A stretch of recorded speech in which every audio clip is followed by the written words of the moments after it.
And we are back for some more King of the Castle.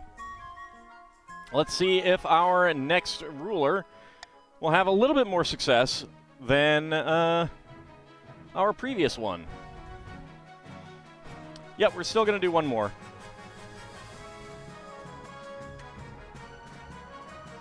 There we go. All right, so go ahead and type !join, he, she, or they, your preferred pronoun, to get on in.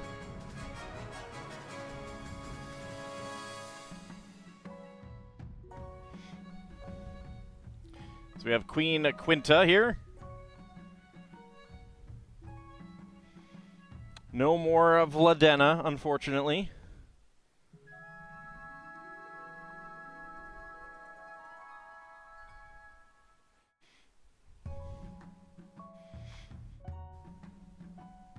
Wow, a lot of patricians. A lot of patricians in now. How to tell you constantly do your best for the kingdom, you're usually broke.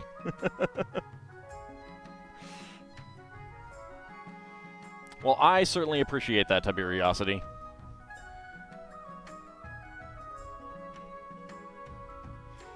I will support you as well.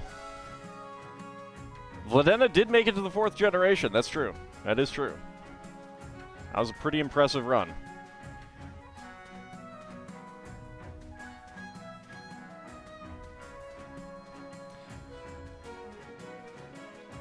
So we do need some more nobles and counts.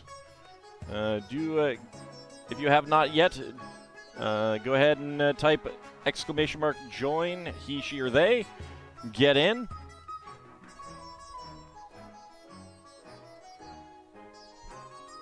Join on one of the sides of the counts, and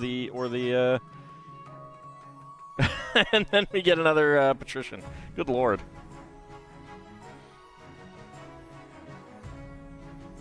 Because it is remembering what people have been, so it'll put people back into various groups. But if you haven't joined yet, yeah, so it'll remember what you were. Which is one of the reasons why there are so many patricians right now. 9 to the 5 counts and 5 chiefs. You have room to be chaotic.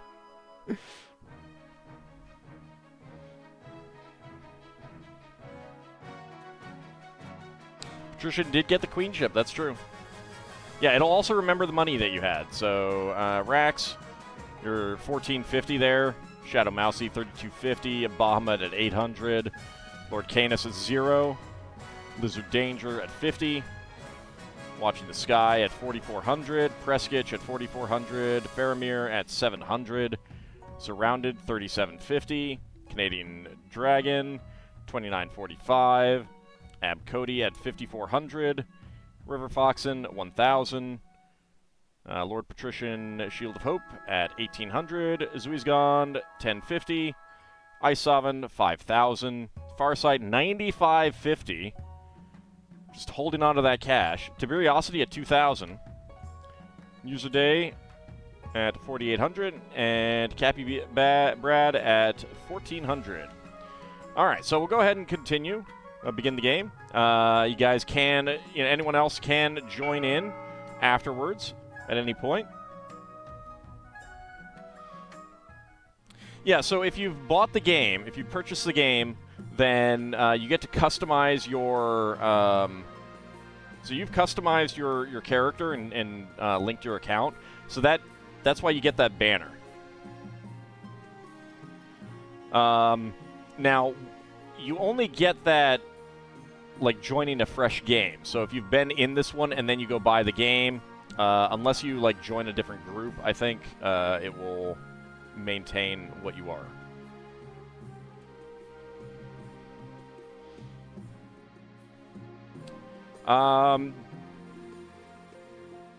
Yeah, install the add-on on Twitch, and also make sure that it's linked to your Twitch account in the program itself. Okay. So we're starting out with authority and stability at 5. Everything else is the same, although the patricians are at 0 defiance. So let's go ahead and get our coronation underway. Your Majesty, you may have won the throne from Queen Vladena IV, but you must still answer to the Council. As is tradition, they will decide what happens at your coronation. Should I get changed into my waterproof robes, then? It may be for the best, Your Majesty. Shall we call the nobles in? Alright. The patricians will smooth over any bad feelings with bribes. Proceed with a religious ceremony that honors the ninth god. Throw the queen into the river. Or outdated traditions, there's no need for coronations at all.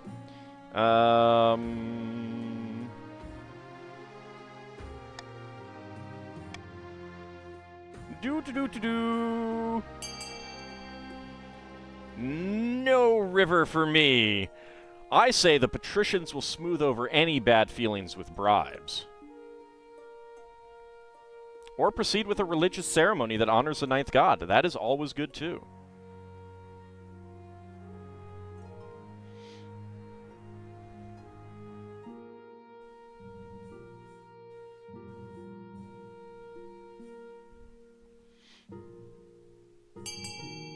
Alright. See what you guys have gone for. Voting is closed. Patricians will smooth over any bad feelings with bribes. Keen to keep their new queen on the throne, the patricians distribute gifts to the chiefs and the counts. Decreases both of their defiance. Some patricians' wealth has decreased, some chiefs' wealth has increased, and some counts' wealth has increased. Meanwhile, the coronation itself is a rather quiet affair.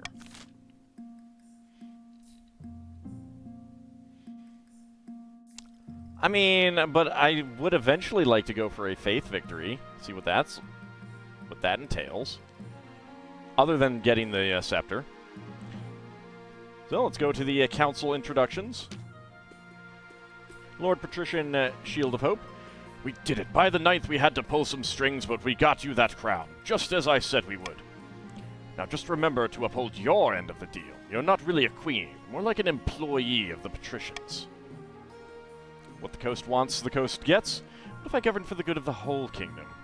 I'm queen now, you can't push me around. What the coast wants, the coast gets. Spoken like a true and loyal servant. Now introduce yourself to the rest of the council, but don't forget what I told you today. A better chance with military. Yeah, I'm thinking about military again. We'll see. Introduce yourself to the Council of the East. An honor to make your acquaintance, Your Highness. May you escape the doom that befell your predecessor. And introduce ourselves to the Chiefs of the North. Chief Lizard Danger II. Good luck in the days ahead, Your Highness. You'll need it dealing with us lot. And with that, the introductions are done. What do you think? Will she be a good little queen and do as she's told? Too early to tell. We should have a backup plan, just in case. How many times have I uncovered the ancient tomb of the undead chiefs? Just twice. Alright, the path to victory. Alright. It's not letting me click. Let's clear that problem. There we go. Path to victory. Your Majesty, the history books do not look kindly upon usurpers, unless, of course, they prove themselves worthy of the throne they have stolen. When you die, how do you hope the kingdom will remember you? As a conqueror, as a peacekeeper, as the greatest queen who ever lived, as the mother of a nation, as the architect of a new golden age, or as a saint? Let's go for as a conqueror. A warrior queen is sure to be remembered fondly if she wins more battles than she loses. I suggest, over the next few years, you focus on improving the kingdom's military as much as possible. Once you have an heir, I will return to discuss how your ambition is progressing. Good luck, Your Majesty.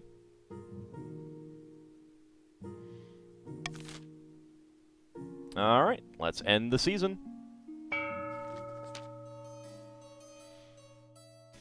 Nicole of the Watching the Sky 11 Dynasty, infamous Eastern enigma, leans delicately on a podium, speaking in a melodious voice.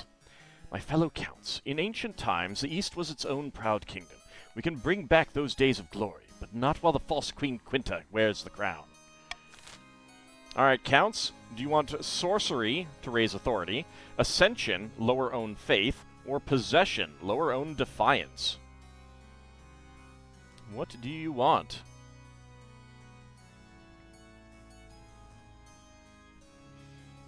Go ahead and vote, counts.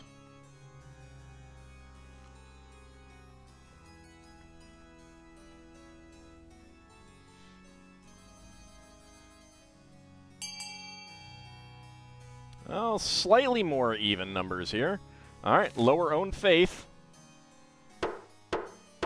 Voting has closed. 3 nobles voted for ascension, lower own faith. The counts plan to induct the queen into their secret cult and offer her immortality in exchange for the throne. First, they must reduce the power of the Eastern Church. To advance their scheme, the counts must lower their faith to 4 or less in 3 seasons. Only faith in the bees. Alright. And the patricians. Lucian of the Zuizgond family, a powerful navy admiral, scribbles with a well-used quill on a hardwood desk, muttering in frustration. How very cunning of us. Quinta now sits on the throne, and the patricians are in charge, but the other regions will already be scheming to depose her. Do we stay loyal to the new queen, or cut our losses and put me on the throne instead? Alright. Do you want to be a loyalist? Do you want uprising, raise treasury, or conspiracy, lower treasury?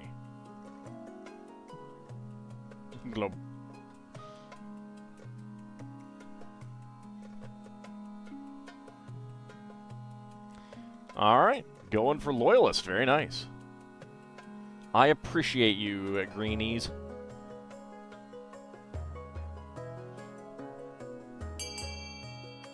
Okay. Voting is closed. Going for loyalist. 7 nobles voted for loyalist. How about faith in dragons? You'd make a great ruler? No, no. Only I, the one true dragon, the AuldDragon. God save the queen. Thank you. Or, alternately, bees save the queen. That settles it then. Long live the queen. May she bring peace and prosperity to our new kingdom. Help the patricians and military and everything to win.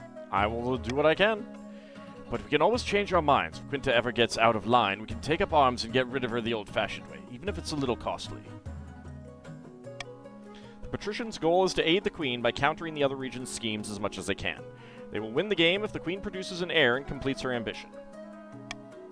However, if defiance gets too high, they can still change their minds and rise up in rebellion. Alright. And the chiefs. Frida of the Bahamut Zero Dragon clan, eccentric northern hero, stands precariously on a longhouse crossbeam, droning as if in a trance. Chiefs of the North, we all know I should be on the throne, not this imposter Queen Quinta. How do we make that happen? Alright, do you want intimidation, raise stability, prophecy, raise authority, or hornblower, lower all faith?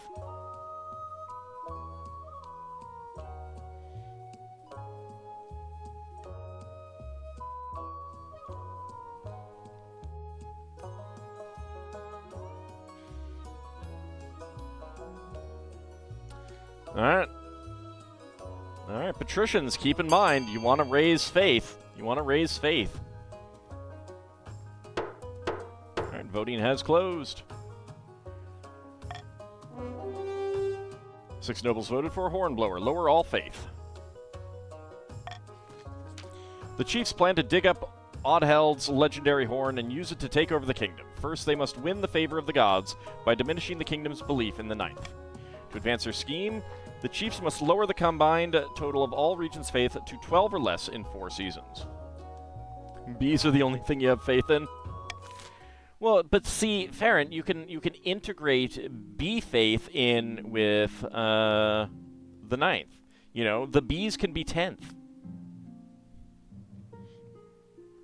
Alright. Let's go to Laws of the Land. What do we have options? Why, stop the count, call for unity, or Monarch's golden choice? Well, Yes, please. Monarch's golden choice. I will take that. The Honor Guard, Debt Collection Dynasty Event, or Call for Apprentices. Well, let's go for the Honor Guard. One evening, you're sitting up in bed, reading some paperwork, when a filth-encrusted peasant wanders into your bedchamber, as bold as brass. Hello, your mage. Mind if glad I finally found you. This bloody place is a maze. Mind if I take a seat? Who are you? Oh, me? Name's Ralph, your mage. Pleased to meet you. Listen, I've got a bloody great idea for you. What if gangrene could be cured with moldy bread? I haven't tried it yet, but I've got a good feeling. Before Ralph can explain further, your marshal bursts into the bedchamber, sword drawn. Your Majesty, I'm sorry I didn't come sooner. I have no idea where the Palace Watch are. Do you want me to kill this intruder? Just kick him out. Arms behind your back, scumbag. The peasant is dragged from your bedchamber, still babbling about moldy bread. When the marshal returns, she looks grim. Yeah, that's the joke, Rax. That's the joke. If one thing's clear from this mess, it's that you need an honor guard who can actually keep you safe, not like the pathetic watch. Think carefully, Your Majesty. These guards' loyalties will be divided between you and their region. Of course, you could just hire foreign mercenaries. They'd be loyal to coin above all. Of course, you'll be taking the gladiators, Your Majesty. None of the other options are half as muscly. Well, tell me about the Northern Warriors. Bearded oafs with axes and no manners. They'll get drunk and cause trouble in the palace. Marshall is clearly playing the long game, yeah. And yes, you can join mid-game at any point. Type !join, and he, she, or they, your preferred pronoun, and you'll be joined in, probably sorted into either the chiefs or the counts. No discipline at all, but I can't guarantee the... Oh. Yep, there we go. You are... There you are. But they're honorable, and in a fight, unbeatable. Eastern Knights. The Order of the Drowned Rose are highly respectable. They'll understand palace etiquette, but it's been years since they fought an actual battle. They mostly write poems these days. And the Coastal Gladiators. A gang of low-born crooks who've turned themselves into celebrities through their skill at chopping other people to bits. They're vain and selfish. Their skill in battle is undeniable, but can you trust them? I've made my decision. I'm not going to be taking the mercenaries. I wait your verdict with bated breath, Your Majesty. All right, so whoever we take is going to reduce the loyalty of the other groups. But we'll go for the Coastal Gladiators. I will make the arrangements at once. But keep in mind, sometimes I have to make appearance choices for appearances that will make your defiance go up a little bit, patricians. But it's all for show, so just remember that. The gladiators arrive a few weeks later. The men are bare-chested and the women underdressed, eager to show off their bodies as much as their weaponry. They gather behind your throne and begin oiling themselves up. You already got your goal at the end of the Vladena lineage? Alright. A call for apprentices. Chief Rax Savage. Bad news, Your Majesty. A meddling wizard has set up shop in Skullheim. I believe it is Brizd, the Lord of the Bells. Tell me more about this wizard. Wizards have managed to tame creation itself. They wield untold power and are naturally distrusted by the Church. Even the High Inquisitor wouldn't dare move against them openly. Brizd has influence over sound and its counterpart, silence. Though this power seems meager compared to other wizards, they are not to be underestimated. They've put out a call for new apprentices, which is a rare event. This is a once-in-a-lifetime opportunity for many. Droves of unwashed, glory-seeking villagers from all over the north are lining up for their chance. Not just peasants. I, Roval Jacks, have also decided to apply. The competition will be fierce, but those serfs are no match. I will be the most powerful noble this council has ever seen. You couldn't put your clothes on if it wasn't for your servants' help. We can't let this go ahead. We have a potential wizard on the council. To have a potential wizard on the council would present a clear and dangerous conflict of interest. A conflict of interest? How? Wizards answer only to themselves. Their power is unmatched, such that entire kingdoms cannot stand against them. Even an apprentice on the council would be disastrous. Count Roval Jacks could use magic to interfere with votes, or you for that matter. Then we shall assemble the council. Gods bless you, your greatness. Alright, so we can allow Count Roval Jacks to become Brzyk's apprentice. Require he forfeits his noble title in order to become an apprentice. Or forbid Roval Jacks from traveling to Skullheim. Well, Monarch's golden choice. You know you want some cash. Let's go ahead and start that vote. We are going to require that he forfeit his noble title if he wants to be an apprentice. Oh, I'm shocked that Roval Jacks is voting for A. I'm shocked. Who would have guessed? Money! Money is always good. Money is always good. Alright. Voting has closed. 18 nobles voted for. Require he forfeits his noble title in order to become an apprentice. I suppose that is an acceptable compromise. Roval Jacks begins his journey to Skullheim immediately. Count Roval Jacks' wealth has decreased, and the treasury is now at 2,500. Very nice. His successor, Count Roval Jacks II, inherits his position on the council, but the treasury confiscates the vast majority of his wealth as payment. Count Roval Jacks has died, and Roval Jacks II has joined the council.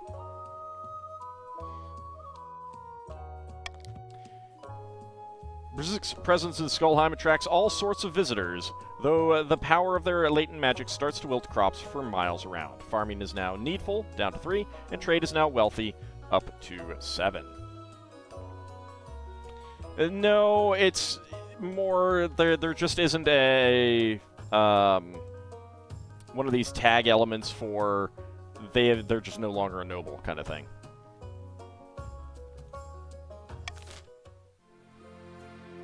But I like to call it out that way by saying that he died. And we'll probably get an event later where we learn about that. Here comes the interest. Greetings, Your Majesty. I am here on behalf of Salvant and Gaul to collect what we are owed. Queen Villadena IV owes you money, not me. The loan is guaranteed by your treasury. It technically doesn't matter who sits on the throne. You owe us a grand total of 3,750 gold. And what if I don't pay? The Republic of Kirth guarantees all our loans to foreign states. If you fail to pay your debt, you will be the subject of aggressive trade sanctions, and eventually war. Well, I can't pay. It does not pay to defy Salvant and Gaul, Your Majesty. We will return to the Republic of Kirth and inform the Grand Pensionary that you are refusing to pay your debts.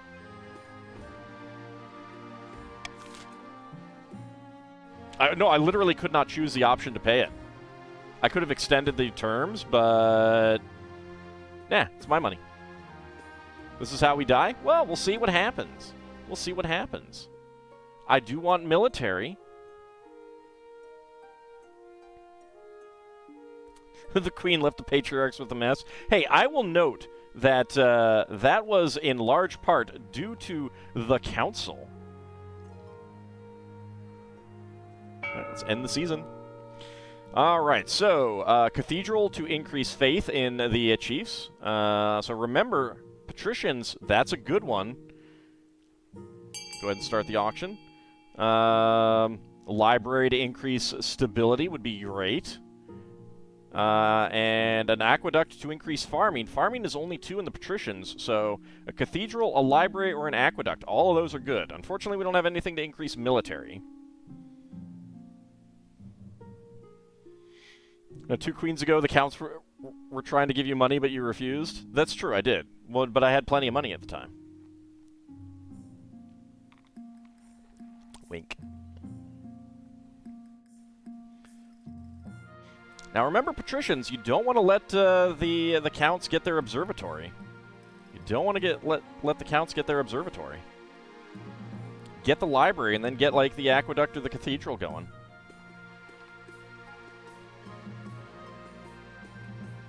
And counts, you don't want the chiefs to win either, so the cathedral would be great for them as well.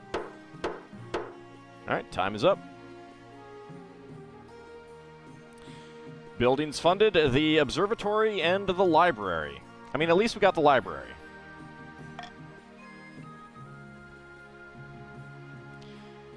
A fishy wedding, trade war, and finding a spouse. Well, let's go to a fishy wedding first. Your Majesty, the Archduke of Saul has invited you to his forthcoming wedding. Your attendance would help shore up relations between our 2 great nations. Depths below. Great nation, the Isle of Saul is nothing more than a nest of pirates and cutthroats. Oh boy. Oh boy. Get this again. And I hear it isn't a proper marriage anyway. The Archduke is marrying a fish. The groom is Finfolk, one of the denizens of the sea, perfectly sapient and actually amphibious. Get the fish as your heir? I mean, I might have an option. Well, the church doesn't agree with a man marrying a fish. We mustn't legitimize this farce by allowing the queen to attend.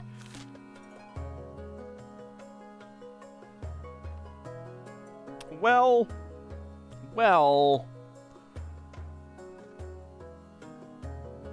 I'm gonna veto, condemn the wedding. My preference is A, because of course, like, we know how this event is going to go. We want to undermine Saul, and the best way to undermine Saul is to go along with this for now.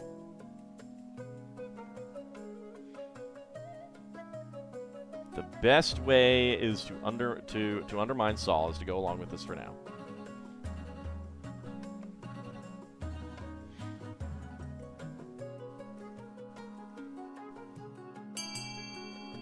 Okay, looks like we're going for A.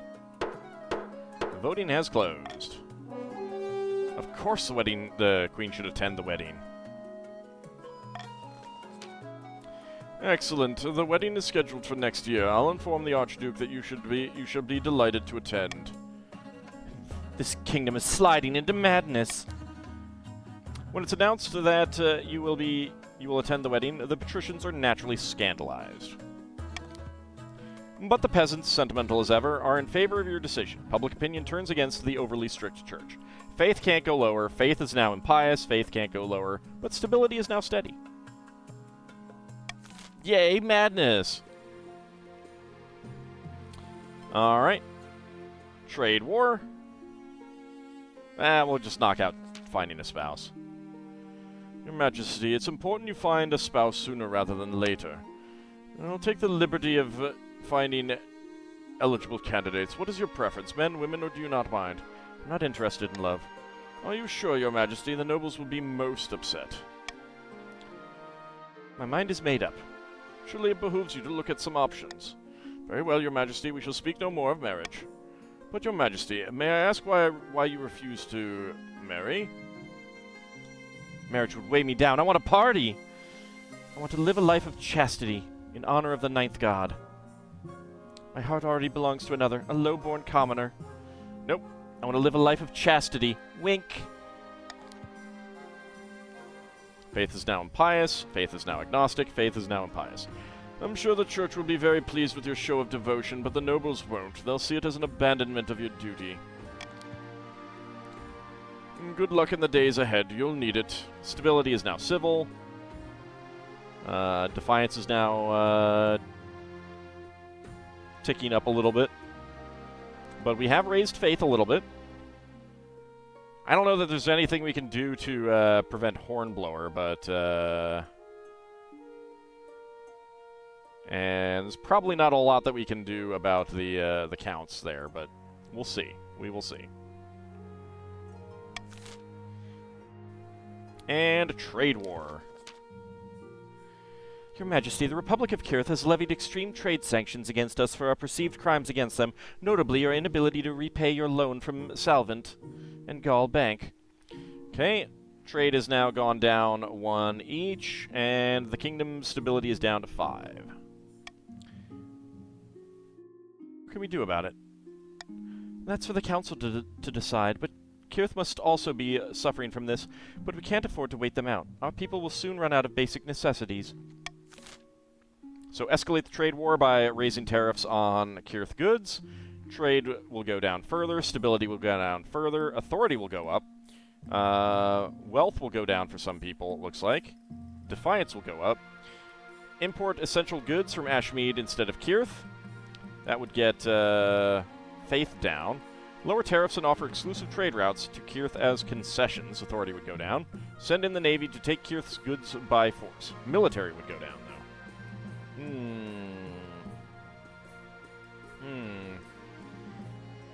I don't want military to go down.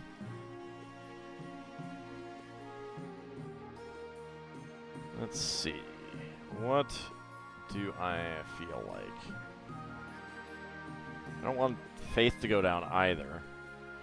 I think we'll have lower tariffs and offer exclusive trade routes to Kirith as concessions. Just see if we can do that. I don't want less faith. Send in the Navy to take Kirith's goods by force would be not ideal either. So, alright, let's start the vote. So if you want money, vote for C. C gets you money.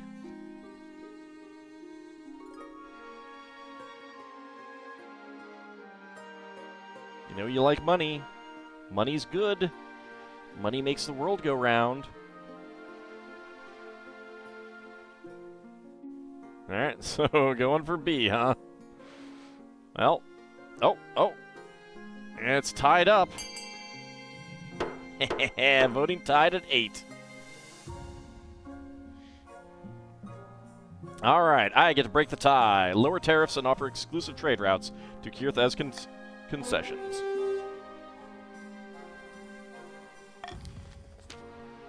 Oh, holy cow. Okay. I did not realize authority would go down that far. Though your concessions are primarily seen as a sign of weakness, you stave off total collapse. Kirith eagerly agrees to your terms, knowing they'll have the upper hand in all future negotiations. Okay. Well. Let's end the season. Alright, the Counts sell unused tracts of land to the Adventurers Guild for 500 wealth. The other nobles get 200 wealth.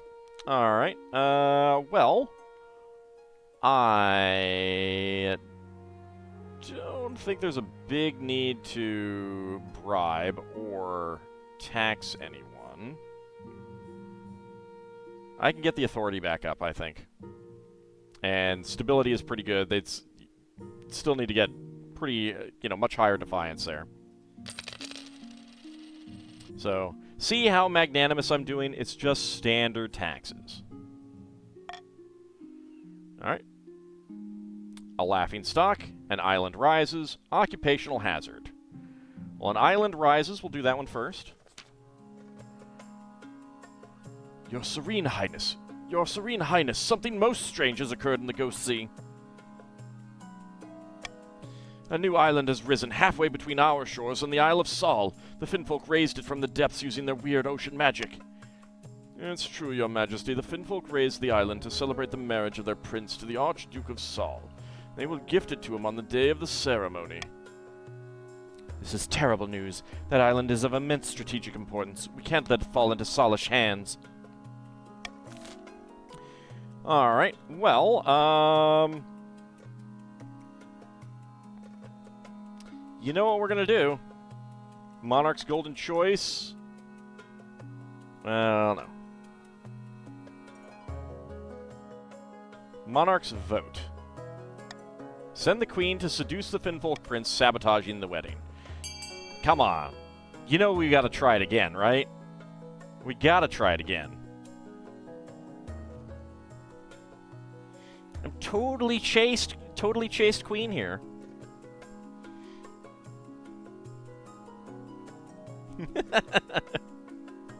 Love how overwhelming this is. Everyone's voting for it.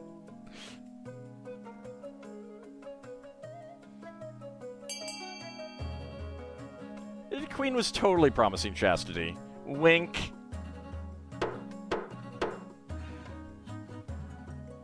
Voting has closed. Oh. Capital idea. I have always found the Finfolk appealing. The silence falls over the council. The nobles glance at each other, coughing and adjusting their collars. We have to romance Prince Sidon.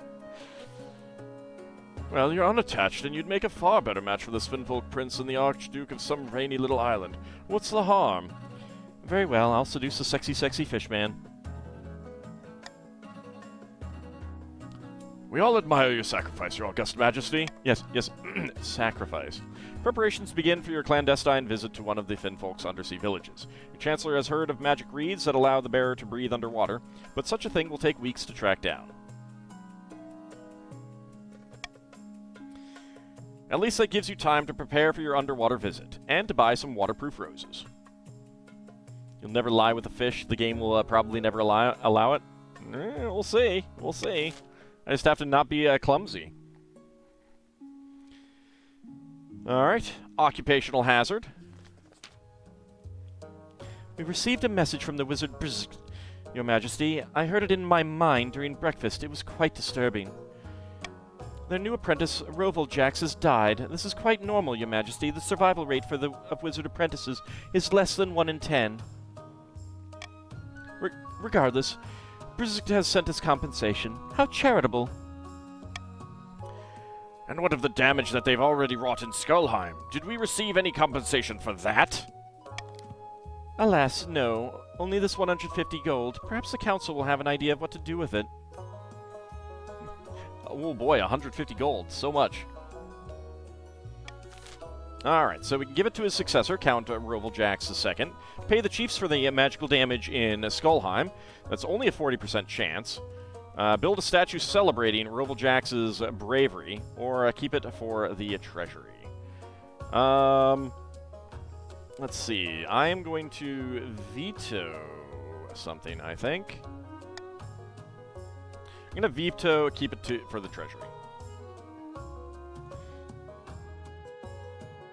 I say either give it to the successor or pay the chiefs for the magical damage, and we'll take that chance. So A or B. Not too picky on which of those two. It's only a 40%. It's less than a coin flip for a B. But if it succeeds, it might be good. And it should be something. Remember, chiefs, we're trying to help. So keep that in mind.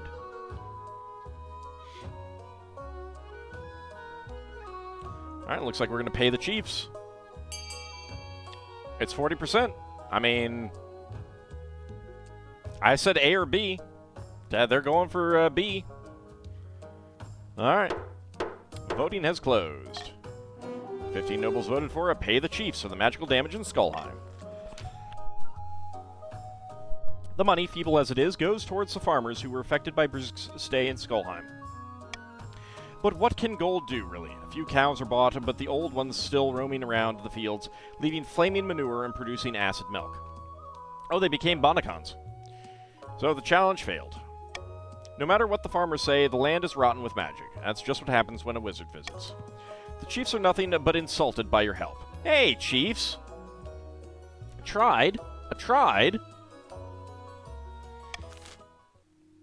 Remember that. We tried. Alright, a laughing stock. Your Majesty, the acclaimed playwright Montague Chickensteel has written another smash hit. All the theaters in the capital are showing it nightly. Wonderful, I love his work. So do I, so does everyone. But the problem is that the new play features a character obviously based on you. I don't like where this is going. The character is played by a professional clown named Biffo. At one point, a bucket of custard is upended over her head as she sits on her throne. Your Highness, the peasants and nobles alike are watching this play. The theaters are packed. You must put a stop to it. You simply cannot be known as Queen Biffo. I think I'll attend the play myself. Shocked silence falls in the theater as heralds announce your arrival. You wave from the royal box as the actors stare up at you, clearly horrified. What are you waiting for? The show must go on. Did someone say Fwiffo? You love that guy. No, it's Biffo, unfortunately. Be better with Fwiffo.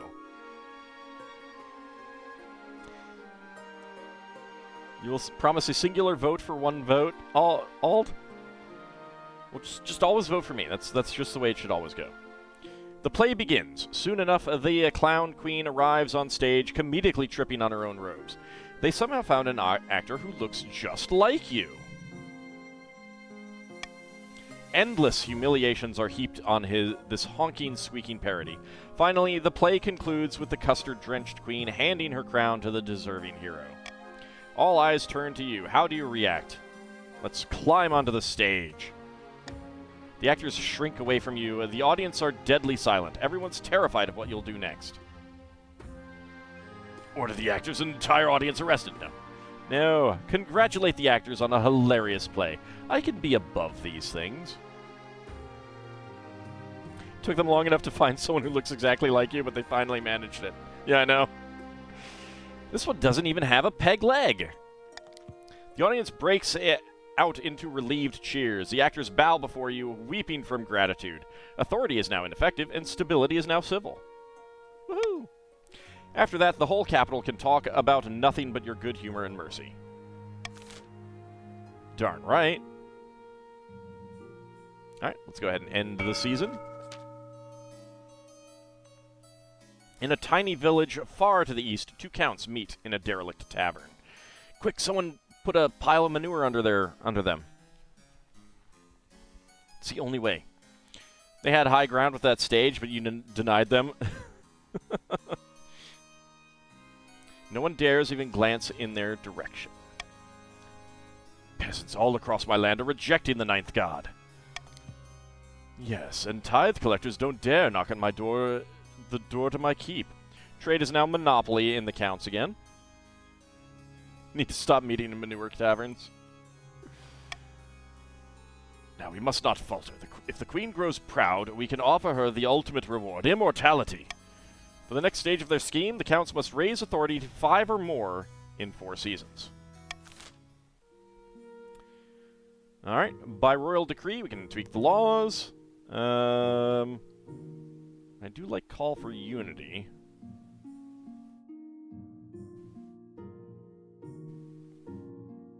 Let's take that. Let's get call for unity. Alright. It's end of the year. So, comet sighting, visiting the Finfolk, and a troll in the dungeon. Alright, well, let's go visit the Finfolk.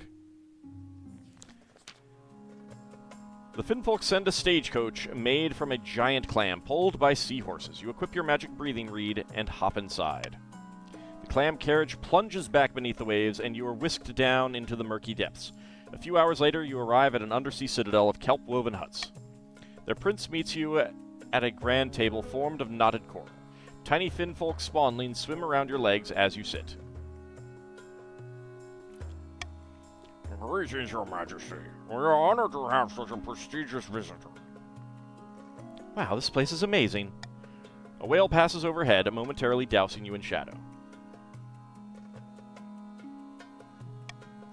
So you're here to discuss my betrothal with Archduke Shoma, and the island I'm giving him as dowry. More like fine folk, am I right? Wooga! Yeah, no, that's not gonna work. Oops, I just dropped a big bag of pearls. Could you pick them up for me? Yeah, that's not gonna work. First of all, I must offer my congratulations.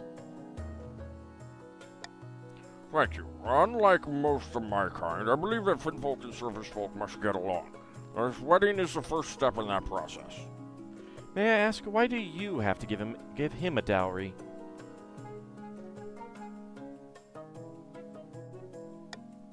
Well, it's a very small island. The Archduke assured me it isn't worth very much. After all, you surface folk have so much land already. Actually, the island's worth a huge amount to us. Oh, really? How interesting. The Archduke told me differently. This new island could cause a war between your future husband and I. Now that we've gotten through, it's not a chance anymore, it just happens. A war? Really? I can't risk that. It seems my betrothed has misled me about the importance of this island. Such deceit. She is not the man I thought him to be. I will have to call off the wedding. Thank you for clarifying things for me, Your Majesty. Why should I go so soon? Let's have a drink. The Finfolk Prince offers you a bitter seaweed beer, which you imbibe through a complex underwater drinking mechanism. For hours, you and he swap stories and commiserate over the hardships of royalty. As the night draws on, you find yourself and the prince growing closer and closer.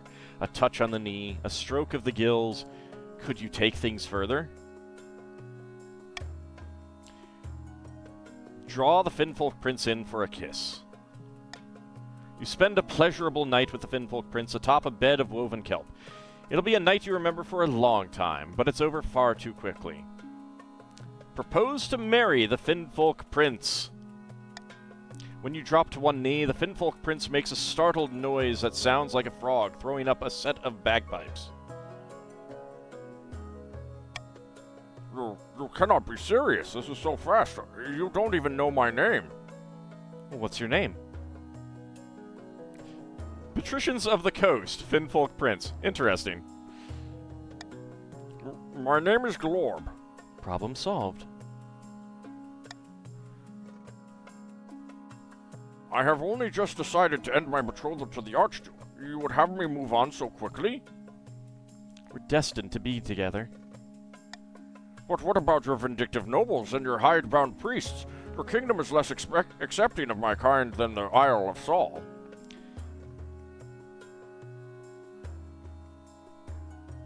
They're invited to kiss the royal behind. Love can overcome any hurdle. This is madness, but...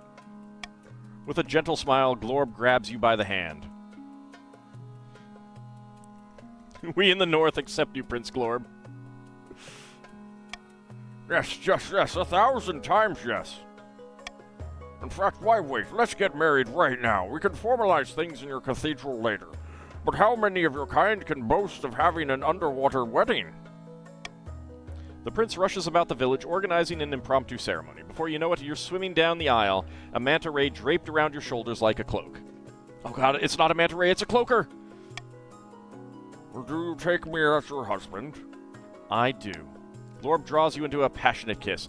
The watching villagers cheer, filling the choral church with bubbles. And so we are married in the eyes of the Deep Queen. I suppose we must journey to the surface and marry in the eyes of your ninth god as well. The manta ray is equally confused, yeah. I'm so looking forward to meeting your courtiers. Just let me do the talking. They'll love you. But in the back of your mind, you're worried. The church is not going to take this lightly. The next day, after a wonderful wedding night, you and your new husband travel back to the surface in a clamshell carriage. So how did it... Oh, ninth above, you brought the Finfolk Prince back with you. The Chancellor turns a faint shade of red at the sight of your handsome, glistening husband. Oh my. Oh my. Indeed, good Chancellor, and we are married now. Ah, I see. Well, may I be the first to congratulate your majesty, your majesty, but the church will not be happy when they find out. Well, sucks to be them, I guess. Comet sighting. Conte, a kid of burden. A blood-red comet was spotted in the night over the east, your majesty. The serfs are claiming it is a terrible omen. The common folk are on the verge of panic. Is there anything I can do? No, it's just peasants being peasants, which will reduce stability. I'll tell them that there's nothing to worry about, which is only a 25% chance, or tell the church to dispel such baseless superstitions. Well, I have a higher chance of doing this one, so let's give it a shot. Let's take the 25%. Gotta get a 1 and a D4. You deliver a speech reassuring the peasants of the East that the comet isn't a good or bad thing. It's just a thing. Probably the ninth god riding a chariot or whatever. But stability and authority are down. Authority challenge failed. Unfortunately, the peasants don't believe a word of it. Your reassurances only panic them further. For a few weeks, the East is gripped by panic. Riots break out in the streets. Soothsayers wander the land, foretelling doom. I tried. Troll in the dungeon. Well, to be fair, this authority score is from a massive 3 drop, which I had no idea was going to be that big. Your Majesty, the Palace Watcher reporting that there's a troll downstairs in the dungeon. What's a troll? Violent, brutish creatures. I have no idea how one got into our dungeon, but we'd better do something about it. I'll deal with the monster before it hurts anyone. Let me talk with the troll instead. Your Majesty, I'm not sure that's wise. You stride past her and descend into the dungeons. 2 watch officers stand guard over a troll who's snoring in the middle of an empty cell. It seems to have torn a hole in a dungeon wall. How did it even get in here? Through the catacombs would be my guess. These dungeons are all back onto various tunnels and crypts. It must have made this hole on its way in. What are the catacombs? A maze of tunnels and crypts that crisscross the whole city. Impossible to navigate. Most who go looking for a tomb never come back these days. I say, wake up. You gesture and shout, but the troll barely moves. Officers poke it until it wakes up. Gingerly, the officers poke the troll with their long poleaxes. After a few rumbling grunts, one eye opens. Hey, we actually get some new art. What? I changed my mind. Kill it. Nice to meet you. Yes. You too. Who are you? I'm Queen Quinta. What? The Queen Quinta? Spirits, I must not have been myself last night. How did you get in here? My head's pounding like a town bell, so I probably had a few too many red mist cups last night and wandered in here. Wherever here is. These are the dungeons of the Royal Palace. Perhaps you could stay here with us. You need to fix the damage you did to my wall. Break into the Queen's dungeon, will you? Off with its head! These are the dungeons of the Royal Palace. You mean to say that wall I broke belonged to you? Sorry. Perhaps you could stay here with us. Really? Why? It's nice and warm in here. I can protect you from being attacked by peasants. I'm sure I could pay you to make use of your skills. Trolls like mushrooms, right? There's plenty of them down here. Yeah, you know, there's plenty of mushrooms down there. Oh, mushrooms. I do like mushrooms. But I'd want to earn my keep. You could be my cook. You could be the royal gardener. Do you like books? I need a new librarian. You could guard my dungeons. Be a guard? A rocky friendship. You hired Trollderfolk as your helper. Yes, that I could do. It's pretty easy for someone as big as me. I kind of wish that I'd tried something else, though. Very well, I accept your offer. I'm Edel, by the way. Pleased to meet you, Edel.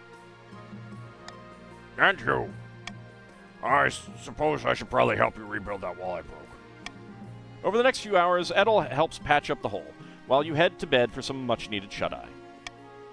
A fair few of your advisors think you're joking when you tell them you've hired a troll to be your new jailer, your husband included. Well, he knows about trolls, huh? Alright, let's go ahead and end the season. Plots and counterplots. Deep in the back rooms of the royal palace, the coastal patricians are poring over secret letters and scribbled diagrams. On the wall is a corkboard filled with pins and crisscrossed by colored string. The Queen has married Glor, praise the ninth. Now she just needs to get on with producing an heir. We can't hold off the other regions forever.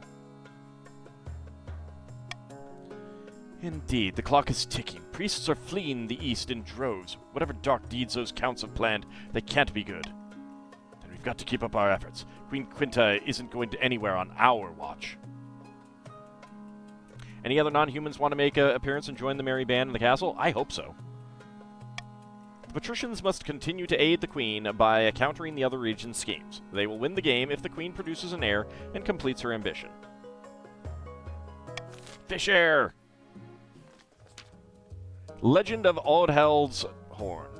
Northern sagas tell of Audheld's Horn, once gifted to mortals by the honey-blooded prince himself, then lost to the snows of time and never to be found again. Until now. By all the gods, can you believe it? This has been the most bountiful spring in living memory. The grass is green, the sun is warm, even our sheep have given birth in record numbers. Hey, they got some farming at least. That's the work of Audheld, my friend. We've spent many months beseeching him, and now he has rewarded us with the means to overthrow the Queen's regime. It's sufficient, I know! Yay! Truly, you mean to say he has pointed us to this horn? Aye, but it's far to the north, in the Ice Giant's territory, the frozen wastes. We'll need a hardy force of heroes to stand any chance of retrieving it. For the next stage of the Chief's scheme, they must raise their military to 5 or more in 2 seasons. Well, poop.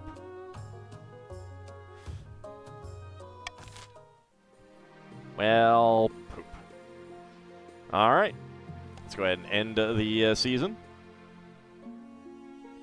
Remember, if you overthrow the Queen, there will be no fish heir. Exactly. That is it. That is true. Remember, fish heir. We want fish heir. We want fish heir. Alright, a controversial wedding. The Stone Maiden again, or Horror in the East. Alright, a controversial wedding. You stare out over the assembled faces of your nobles. You have a big announcement for them. You're not sure how they'll take it. Badly, you expect. You clear your throat. May I introduce you to your new king consort? Your servants blow trumpets to signal the Finfolk prince's arrival. He steps out beside you, his feet slapping on the marble, and waves awkwardly. Hi, folks. I will do my best to bring our people together. For too long, land and sea have failed to understand each other. A collective gasp ripples through the ranks of the nobles. Someone faints. One of the patricians spits out a mouthful of wine. Depths below. The Queen has married a fish. Someone fetch the Archbishop. By the blood of the dead, you married a Finfolk over one of our eligible candidates. Uh-oh. The North is now at 6. I'm hoping this marriage will herald a new era of tolerance. Can't you all be normal for a change? Get used to it, bozos. Now, I can see emotions are running high. I'm hoping this marriage will herald a new era of tolerance. The nobles mutter darkly among themselves. News of your Finfolk husband spreads like wildfire through the kingdom. It's not long before an outraged archbishop is petitioning the council. Your Majesty, this undersea wedding is not legitimate. Finfolk traditions have no authority in this kingdom. And I will not allow your fishy friend to step a single web foot into St. Bertrand's Cathedral. The North stands with the depths. All right, let the royal wedding go ahead in the cathedral. The wedding shall take place in a secular venue. Or no wedding, the Queen already got married underwater. All right, Monarch's golden choice. Let the royal wedding go ahead in the cathedral. Let's go. Start the vote. You know you like money.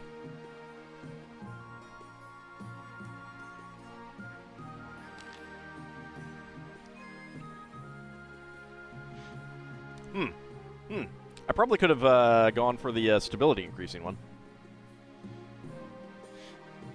Gotten some free stability out of it. Oh, well.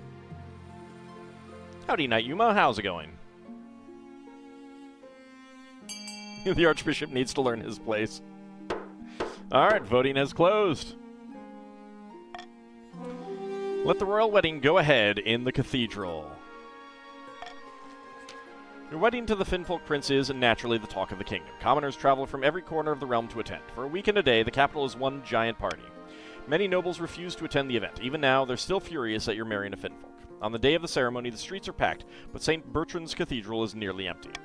But when you walk down the aisle to see Glorb waiting by the altar, nothing else matters. Do you take this fish as your lawfully wedded husband? I object! You'd recognize that figure anywhere. It's Archduke Shomo, the man who had been betrothed to the Finfolk Prince, until you swooped in. You stole my husband! Snake, fiend, I want my island!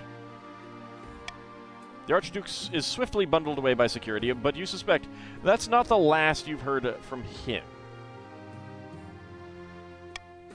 You turn your attention back to the Archbishop, who is rolling his eyes. I do. Then I pronounce you wife and fish. The shape of water, you married the Finfolk Prince. Now get out of here!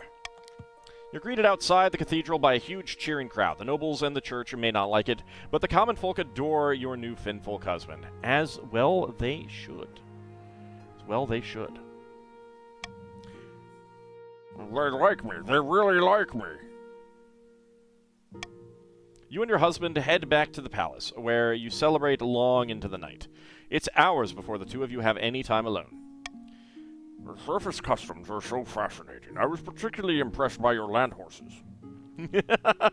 Land horses, I like that. So, what now? I can't stay above water for more than a week, and my people still need a leader. We'll work it out. Of course we will. Let's hope your nobles will get used to my presence. They'll quickly realize how amazing you are. Oh, you flatter me. You never knew a Finfolk could blush like that. Let's stay up until sunrise, or care to join me in bed? No time like the present. Come here, my darling wife. You don't get much sleep.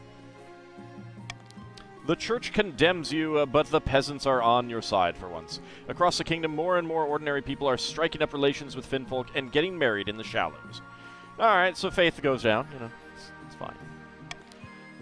The improved relations between sea and shore are particularly beneficial for the coast, where Finfolk happily herd fish into coastal nets. From 2 to 5. Very nice.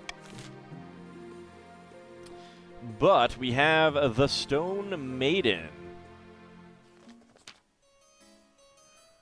Count Surrounded. Behold, your highness. Count Surrounded pulls aside a tarpaulin to reveal a granite statue of Count Faramir III. The statue is impeccably detailed, its expression a frozen grimace. Didn't this happen to you before, Faramir? Oh my god, again. That's what I thought.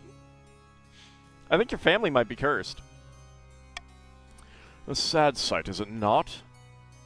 A gift for me? Your family just loves getting stoned. No, your highness, this is no statue. It seems the Stone Maiden is abroad in the east. Isn't there a fairy tale about the Stone Maiden? Old women scare their children with tales of her, yes. She is a walking statue with burning yellow eyes. All who meet her gaze are turned to stone. She sleeps for years at a time before waking and terrorizing the kingdom.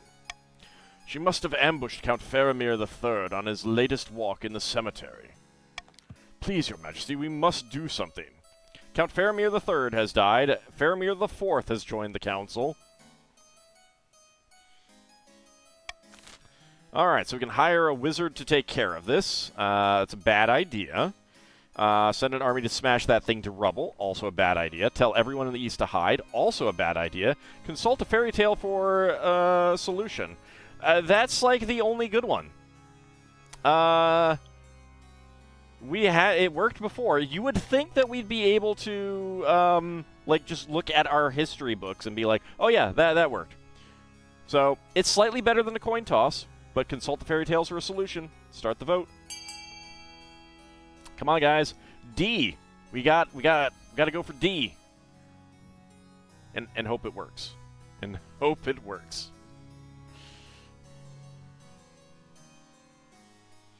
And hope it works. Well, everyone's going for D. It did work before. Behold the power of D.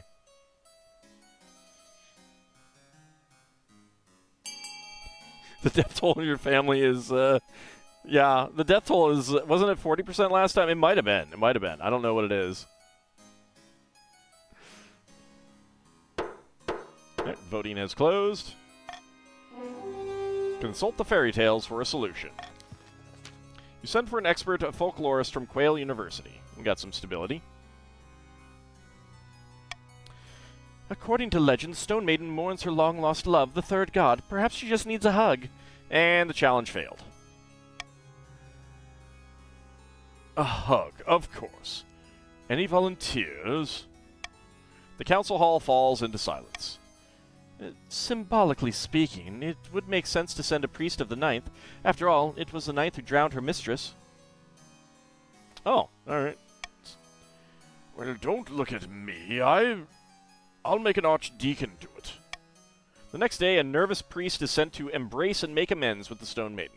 Upon seeing him, she flies into a rage and scatters stone fragments of the poor fellow over a mile-wide radius. Whoopsie. After that, the Stone Maiden, whipped into a frenzy, wreaks havoc up and down the east. She makes a special point of targeting churches. Well, faith can't go lower, but the military got demolished there. Oh, wow. That's not great. And the stability has gone down substantially. The counts are furious that the council insisted on chasing fairy tales. Their churches are rubble, their citizens are statues, and their fields are in shreds. Well, farming is now down to 8, defiance is up to 9, and authority is now feeble. Oh. Oh dear. That was bad. That was really bad.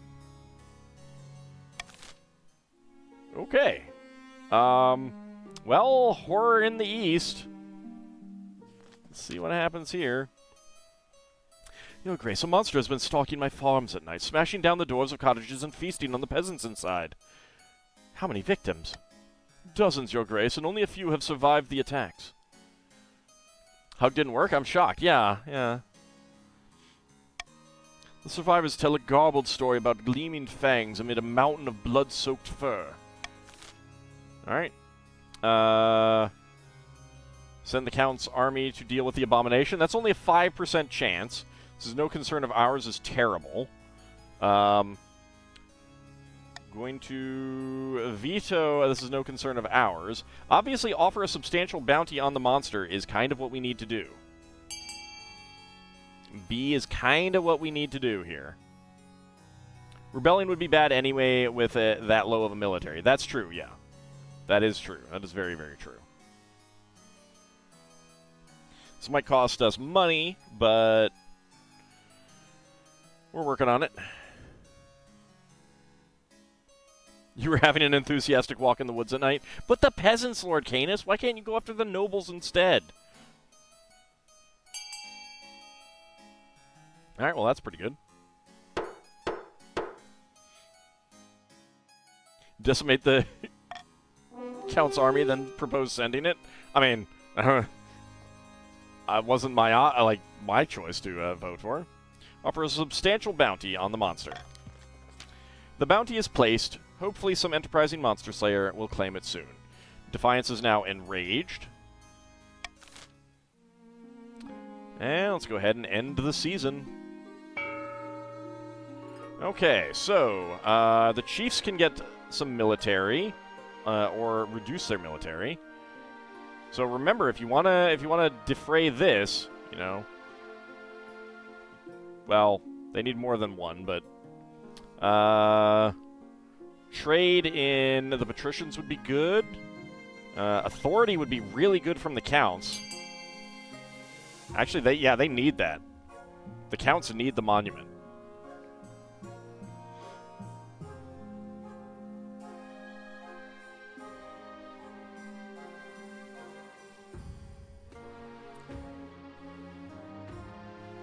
Getting the stadium funded would also work towards preventing the Chiefs from their goal.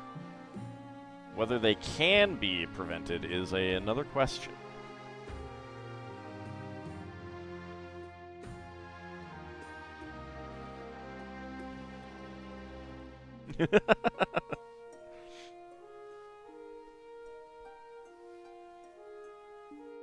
That authority really needs to go up. It's really, really bad right now.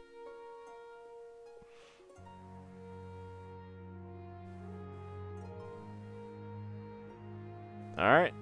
Looks like the stadium it is. Alright, time's up.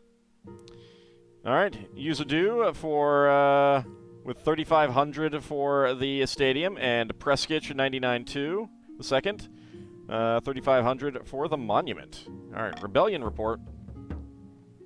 Defiance is too high, and one or more of the regions is considering rebellion. Rebellion will stop the regions. So, chiefs and the counts can rebel, but remember, the counts have terrible military, and chiefs, you want fish air. Remember that. Fish air. Go ahead and end the season. The Long March North, Crop Blight, or an Island Dowry. An Island Dowry sounds good. Let's go there. Grinter, I have a surprise for you. Close your eyes. Well, I'll close my eyes then. When you open them again, you're looking at a map. There's a new dot in the middle of the Ghost Sea. Did a fly crap on my map? Oh, you got me an island. What's this? I've raised a new island for you. Call it a wedding present. When you announce the good news, the marshal is ecstatic. Even your nobles are begrudgingly impressed. Let's see what the council wants to do with this new island. So we can turn it into a military outpost for the coast. Use it for controlling trade routes. Trade would be good. Give it to the Church of the Ninth. Getting some faith would be good. The council has no need for this accursed island. Well, I'm going to veto D. And basically all those sound pretty good. Let's start the vote. What do you want? Military for the coast? Trade for the coast? Or faith?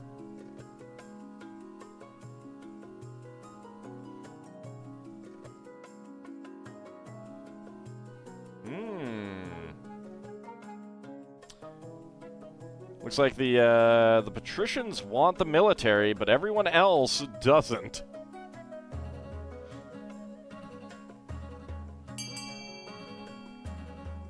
Okay. Looks like it's going to be used for controlling trade routes. Voting has closed.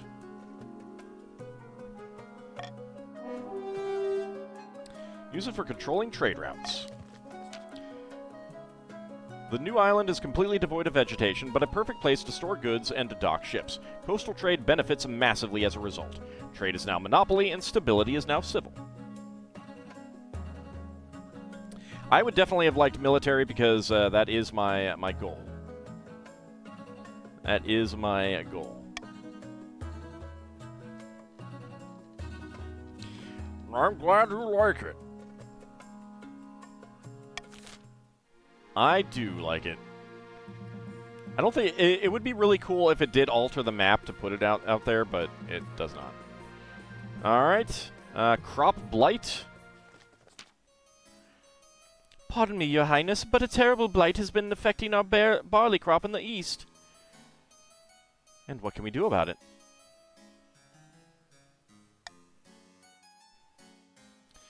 It breaks my heart, Your Grace, but we need to abandon the harvest and raise the affected crops. Hopefully that will contain the spread, though it'll mean a hard winter. Don't listen to these ignorant serfs, Your Highness. They're overreacting as usual. Burning the crops would cause far more famine than it would prevent. So Eastern faith is too low. We cannot pray to the ninth for a miracle. See, if we had gotten the faith high, we could have prayed for a miracle. Raise the blighted barley crop. Harvest as much as possible. Or consult a witch. So consulting a witch will increase farming. Everything else will decrease farming. So faith is already 0, so I'm going to go for consulting a witch. Monarch's golden choice. You know you want money. Get your vote in. Let's consult a witch. A witchy witch. Which witch is which?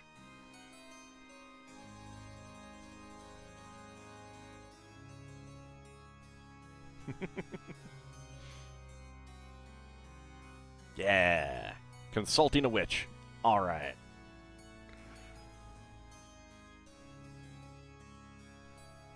I mean, I'm greedy for money. I love money. I'm a dragon. You here for the consultant job? What? You can be a werewolf and a witch. Nothing says they're mutually exclusive. I say they're mutually exclusive. You want to see? Oh, yeah, you voted for the wrong thing. It's okay, though. It's okay. Well, you are not actually getting the money, so... Oops. Mistype, maybe? Voting is closed. 19 nobles voted for. Consult a witch. A local wise woman who lives in a thatched cottage nearby offers to work some minor hedge magic and return life to the soil.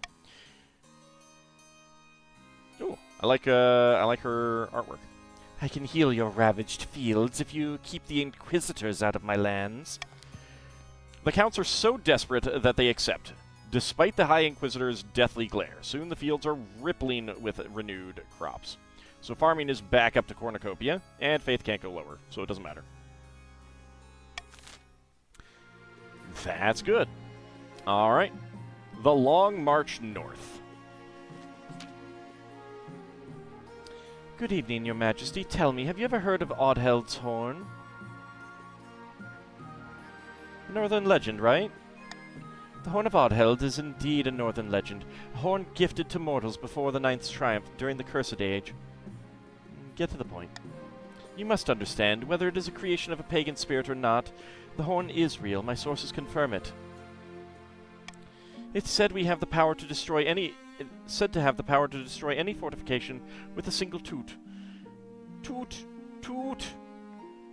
The chiefs are searching for it in the frozen wastes, having received a sign hinting at its location. You mean where the ice giants live? Precisely. We'll need to stop them before they retrieve it, if at all possible. They've been gathering troops for the expedition to the wastes. We must act quickly, or they could set off as soon as this winter. You hastily assemble the council to deal with the chief's military buildup. The chiefs predictably deny everything.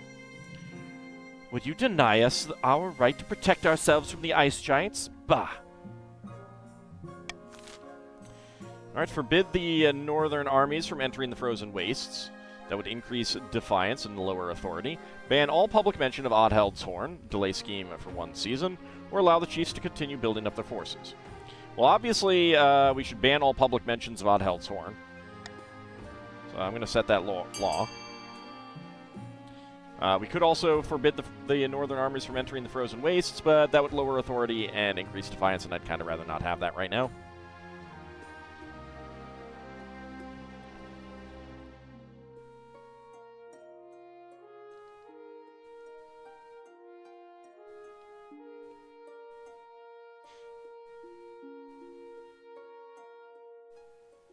Well, looks like we are going to ban all public mention. Alright, that's good. And we get some stability out of that, too. I like it. Alright, ban all public mention of Oddheld's Horn. Delay scheme for 1 season. Your ban helps slow the tide of warriors joining the expedition in the north, as word of the mystical horn is stifled. It will be some time before the chiefs can set out on their journey north, but the delay is not permanent. And remember, chiefs, if your plan succeeds, you're also not getting fish heir. So keep that in mind. The chief's stat goal will not be evaluated until the end of next season. Alright, let's end that season. Alright, after a skirmish with the ice giants, the chiefs loot 500 wealth. The other nobles gain 200 wealth.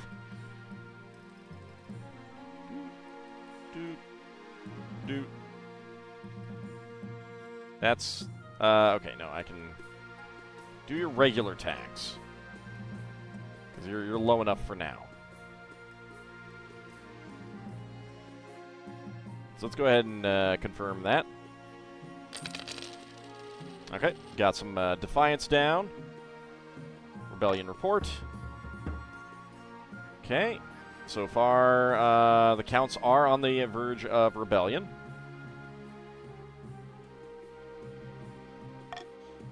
The ones in charge get charged. Well, they understand. A Solish assassin, about my heir, and the monster slayer. Well, let's go with the Solish. Well, let's go about my heir first. Your marriage to Glorb has leaped from strength to strength over the past few months. Truly, you found your soulmate, and every day you count your blessings.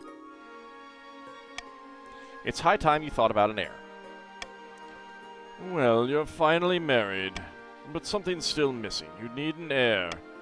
You need someone young whose loyalty is assured. A child of your own would do the trick, even if they're a bastard, or the youngest of your many cousins. My husband and I will have a child together. Ah, the traditional method. No one will object to that. I'll arrange for you to take a month off from ruling so you can get down to business. To defeat the Huns. No, it's a bundled up baby. A Solish assassin.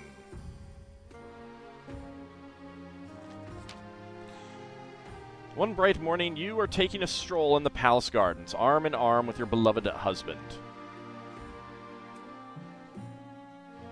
Running out of bastard children to bring up. And with the help of my friendfolk villagers, we can build underwater roads which open up trade between... Glorb is interrupted when a black-clad figure wielding a crossbow pops out of a mulberry bush and takes careful aim at his heart. No, watch out, dive in front of the crossbow bolt. Oh god. Watch out! Time seems to slow. One of your coastal gladiators rushes forward and dives in front of your husband. Phew. The bolt strikes him in the stomach, sending him crashing to the floor. The rest of your honor guard rush forward and chop the would-be assassin to pieces. By the depths, my life flashed before my eyes. Your Majesty, are you all right? How's the king consort? We're both fine. See the squid tattoo on the side of the attacker's face? That's the mark of the blue octopus, an assassin's guild from Saul. It seems the Archduke Shomo is still annoyed that you stole his husband. Evidently, the Archduke has decided that if he can't have me, no one can. Hire a counter-assassin to kill the Archduke. We do not have the money for that. Call on the Finnfolk to attack Solish ships, or just beef up palace security. Monarch's golden choice. Call on the Finnfolk to attack Solish ships. I do have the money, but I suspect I'm going to need that for the other event. So, B. Finnfolk, lend me your fins. Your king was almost murdered by the Solish peoples. Go after them. Take them out. Destroy them. It's a you problem, not the North's.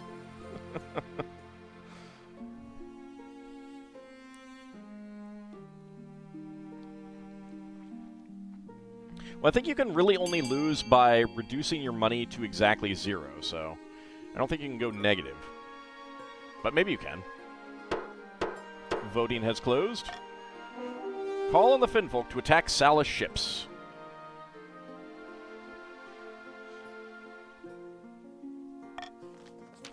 Leave this to me, Quinta. My people can take care of this. Your husband travels home and organizes a gathering of the Finfolk clans. An underwater war is declared on Sol. Over the next few months, hundreds of Solish vessels disappear without a trace. Solish fishing and trade flounders while the patricians prosper. Trade can't go higher, and farming is now fruitful. At long last, Archduke Shomo is forced to meet with you and your husband, begging for a truce. Ah, I surrendered. There will be no more attempts on your husband's life. What else can I offer you? Trade routes. That's not really going to help us. Any warships you have left. Would like that, but that helps the...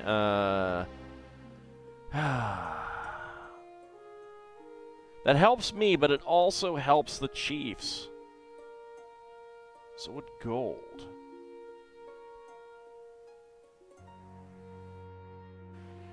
We'll try the warships. Oh, good. That went for the coast. The military is now mighty. With a pained sigh, the Archduke signs your proffered treaty. Can I go now? One last thing. With immense gravitas, your husband steps forward and slaps the Archduke with a large dead fish. The Archduke staggers back, looking utterly perplexed. Yes, fish slapping dance. Ow, how dare you? I don't have to suffer this.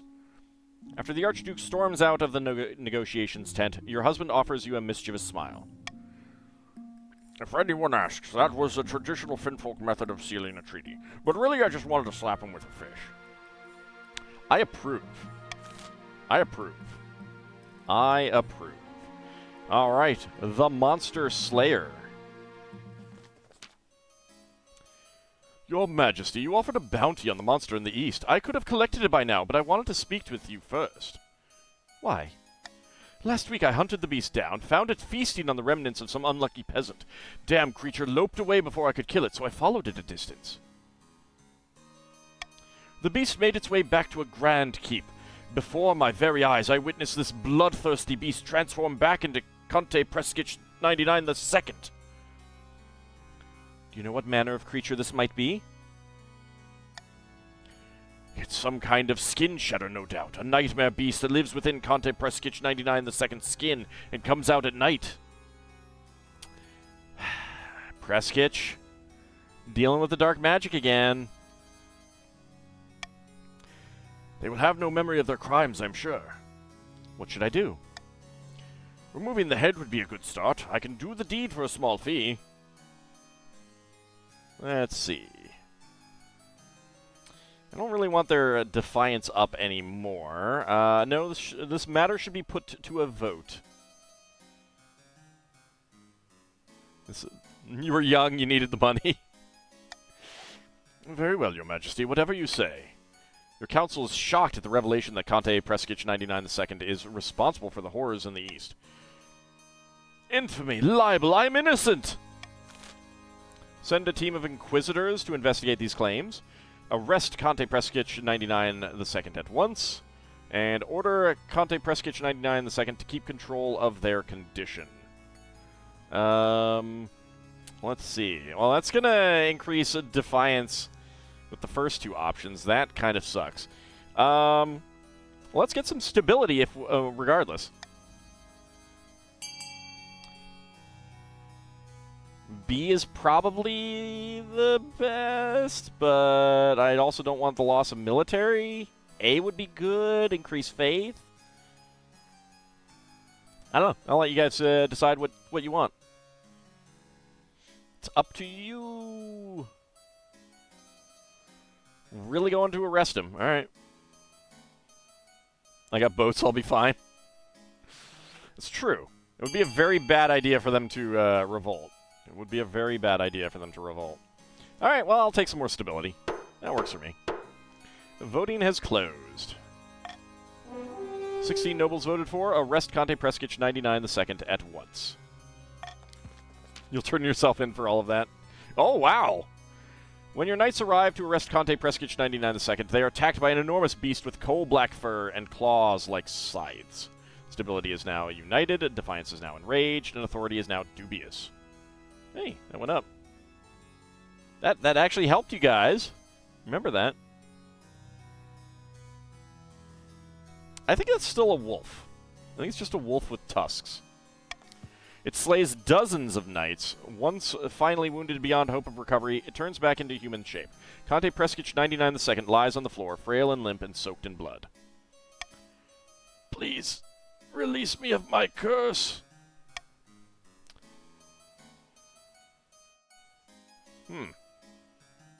Order him dragged back to my dungeons or kill the beast? Do we stab him with our steely knives? Warriors are worse than their farms now, yeah. Said kill him. Yeah, he wanted to be released. A knight ends Preskich 99 II's life in a single brutal axe blow. Your Highness, I wish we could have found a better way. Conte Preskich 99 II may have been a monster, but they still had noble blood and deserved better treatment. Conte Preskich 99 II has died. Preskich 99 III has joined the council. And remember, fish heir. We're working on fish heir. Alright, let's go ahead and end the season. Truth and lies. While playing a game of chess in an austere castle, two counts of the East discuss their schemes against the crown. Conte Preskich 99 III. By the blood of the dead, the queen must get a grip on the kingdom. And Faramir IV. I approve of this pairing here. We can't allow her to join our secret society of immortals when she can hardly keep the crown on her head. The Count's aim is to raise authority to at least 5. Retrieving the horn. Unbeknownst to the rest of the kingdom, a great battle has taken place in the frozen wastes. Chief Shadow Mousy II staggers home to her clan hall, where Frida is waiting. It is done. The ice giants have been defeated at great cost. Behold, the horn of Oddheld. As she brandishes the horn, the room goes silent. A crooked old ram's horn by the looks of it, but as big as a person's head and inlaid with gold and ancient runes of power. By each and every god. This horn has the power to collapse buildings, cause earthquakes, even destroy mountains. We must assemble the other chiefs at once to decide on how it will be used. Alright. So, threaten to destroy the kingdom's food supplies, lower others' farming, or sneak into the capital and collapse the palace onto the monarch's head. Goal, lower authority. Alright, chiefs. Pick the one that you can't possibly win. That's what Lord Canis is suggesting. That is A.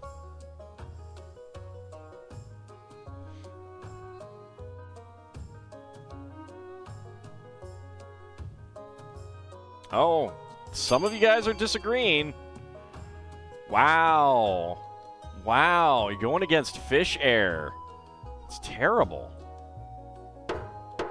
Voting has closed. Alright, 6 nobles voted for a sneak into the capital and collapse the palace onto the monarch's head. A bit too sneaky for my liking, but it'll get the job done, and yet you voted for it, Shadow Mousy.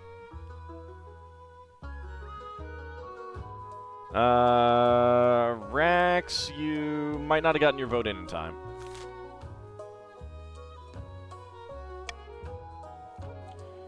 We'd best make sure that security is lax enough for us to sneak in. I'm sure we can convince the Queen to relax a few restrictions here and there. For the good of the realm, of course. For the final stage of their scheme, the chiefs must lower authority to 2 or less.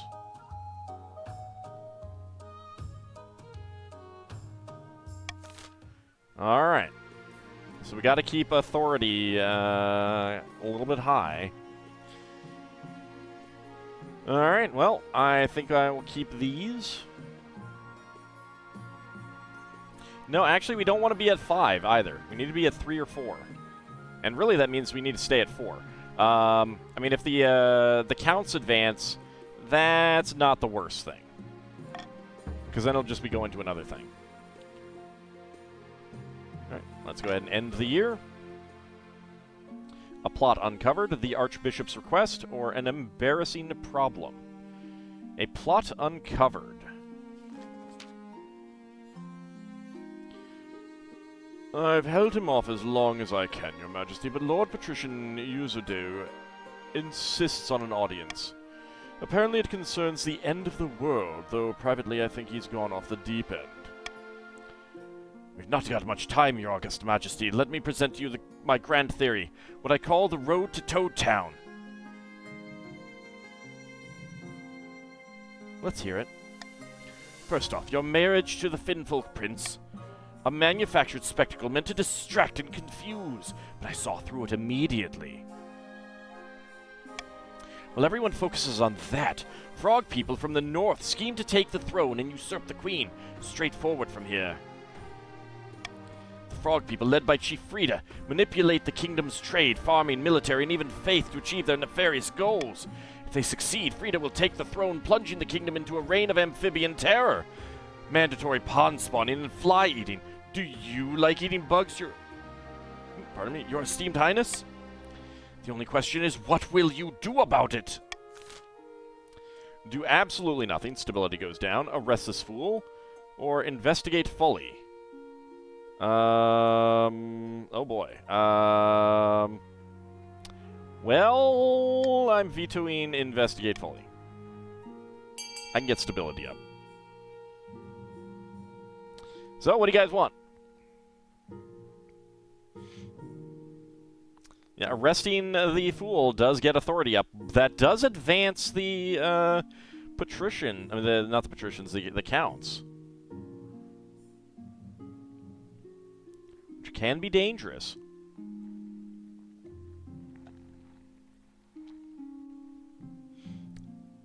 Oh, all right. We're arresting him. That was close.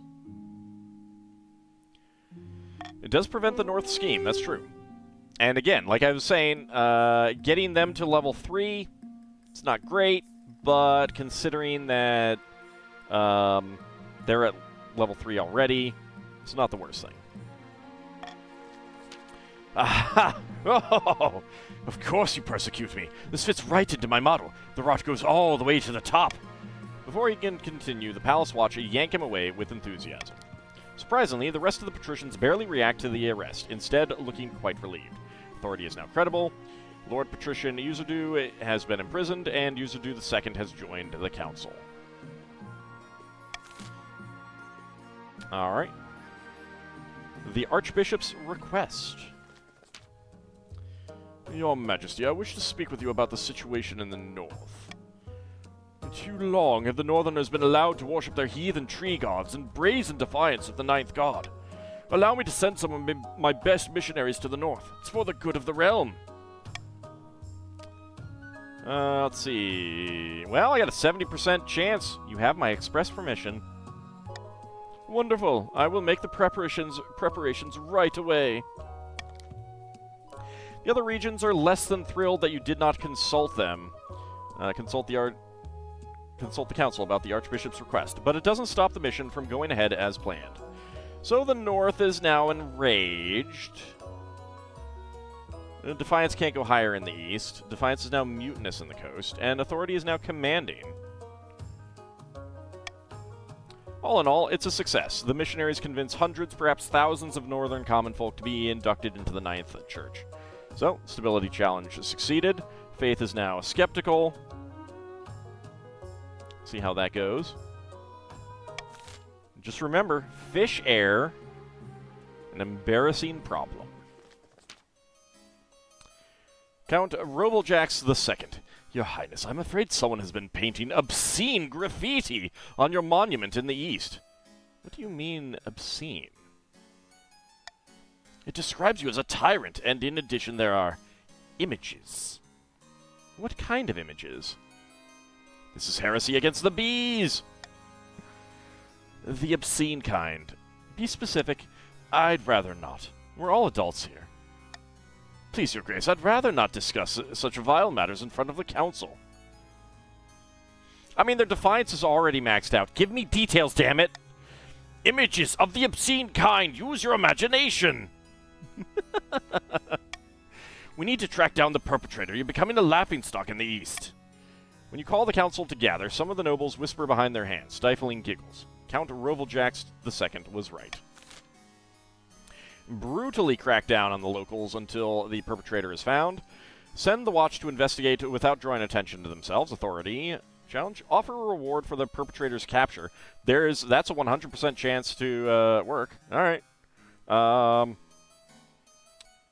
Monarch's golden choice. Offer a reward for the perpetrator's capture. Let's start that vote. Howdy, Orgashud. How's it going? So, if you like money, you'll vote for C. That money that you guys never seem to use. Holy lord, good lord. Farsight and Farron just sitting on cash like crazy. For once, having a high defiance is working for the crown. That's true.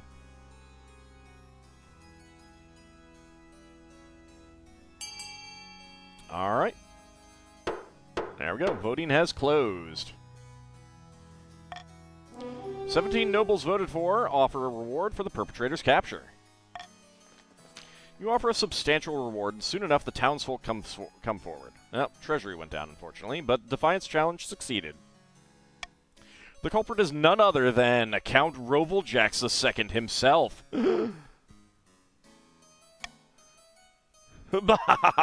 Yes, it was I! I was the one who drew all those unmentionable organs on your statue. And you know why I did it? Because you are a tyrant, and tyrants deserve mockery. You know what? It was actually pretty funny. You're free to go. Reduce authority and defiance. Officer sees him. And graffiti artists deserve the chop.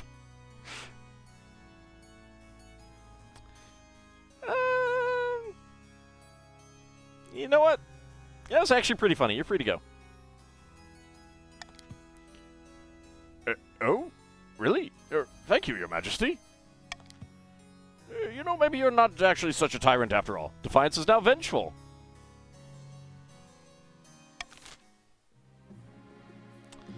Alright. Well.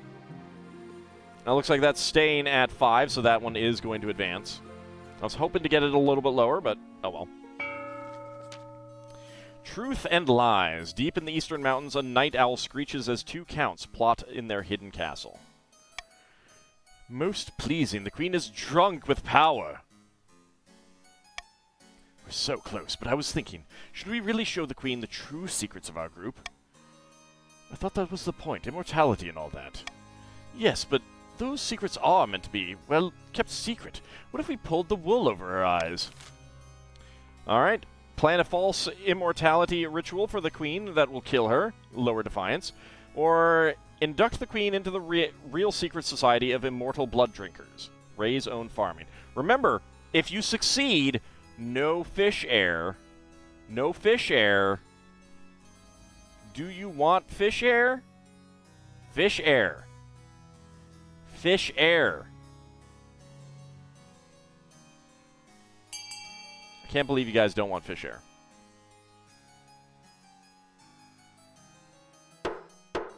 Can't believe you guys don't want fish air. Induct the queen into the real secret society of immortal blood drinkers. Very well, we must prepare for the ritual. Yes, I'll begin appeasing the spirits of the soil, but first we must enrich our lands. By the blood of the dead, it won't be long. For the final stage of their scheme, the counts must keep their farming at 10 for 1 full season. Okay. The last chance. The patricians are gathered in the empty council hall late at night. A new report from one of their spies has just come in. Depths below, the chiefs have retrieved some ancient horn that they say is from their gods. They want to use it to take down Queen Quinta and put Frida in her place. Bah, what do we care about some old horn? Everyone knows those pagan gods are about as real as mermaids. Technically, fishfolk aren't mermaids. Real or not, that horn has power. The spymaster tells me it can collapse mountains with a single toot. The chiefs will make their move soon, and the queen still has yet to produce an heir. Perhaps it's worth changing tact. If it's too late for Queen Quinta, we might want to get out while we can. Our only other option right now is to retake the throne by force, if we think that Quinta is too weak to hold it. But it's an all-or-nothing play. If we rebel now, all our goodwill will be gone. Not to mention a few of our heads if we lose. We'll be back to square one. Alright. Support the Queen by diverting some extra tax from coastal peasants. Support the Queen with a propaganda campaign. Support the Queen by donating food in her name. Or stoke the fires and invent a reason to get angry at the Queen. Be loyal. I could definitely use money. Increasing authority would also be good.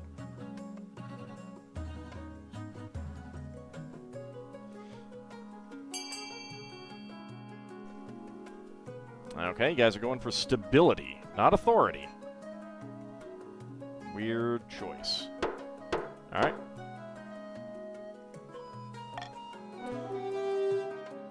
Support the Queen by donating food in her name. Marvelous. This should help Quinta keep a good grip on the peasantry. But we can't do it all for her. The patricians must continue to aid the Queen by countering the other region's schemes as much as they can. They will win the game if the Queen produces an heir and completes her ambition. Okay. Let's go ahead and end the season.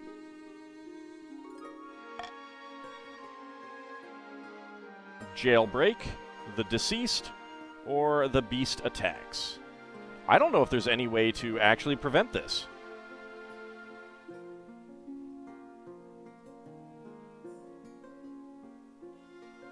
Wild beast attacks. Go for that. Your Highness, I bring ill tidings from the north. Wildlife has gone berserk in rural areas. They are attacking villages and travelers all across the region.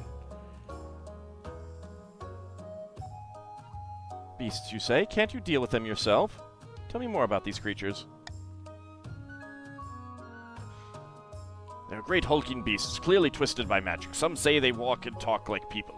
The northern warriors are afraid. They say the creatures are a dark omen, a sign of the end. Blood and stars. What's got into the chiefs that they can't handle a few wild animals?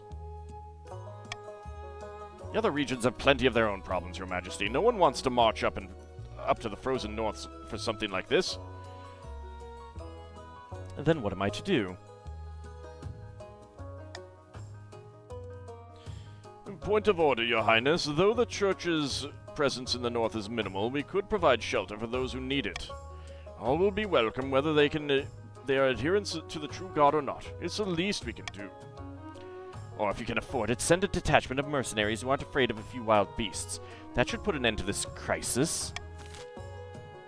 So the treasury is too low for that. This farming is only going to affect the chiefs, I believe, so that's not going to do any good. It's both of them, so, well, you know what? I'll take some stability. I might as well. Start the vote. 2 options. Which one do you want to go with?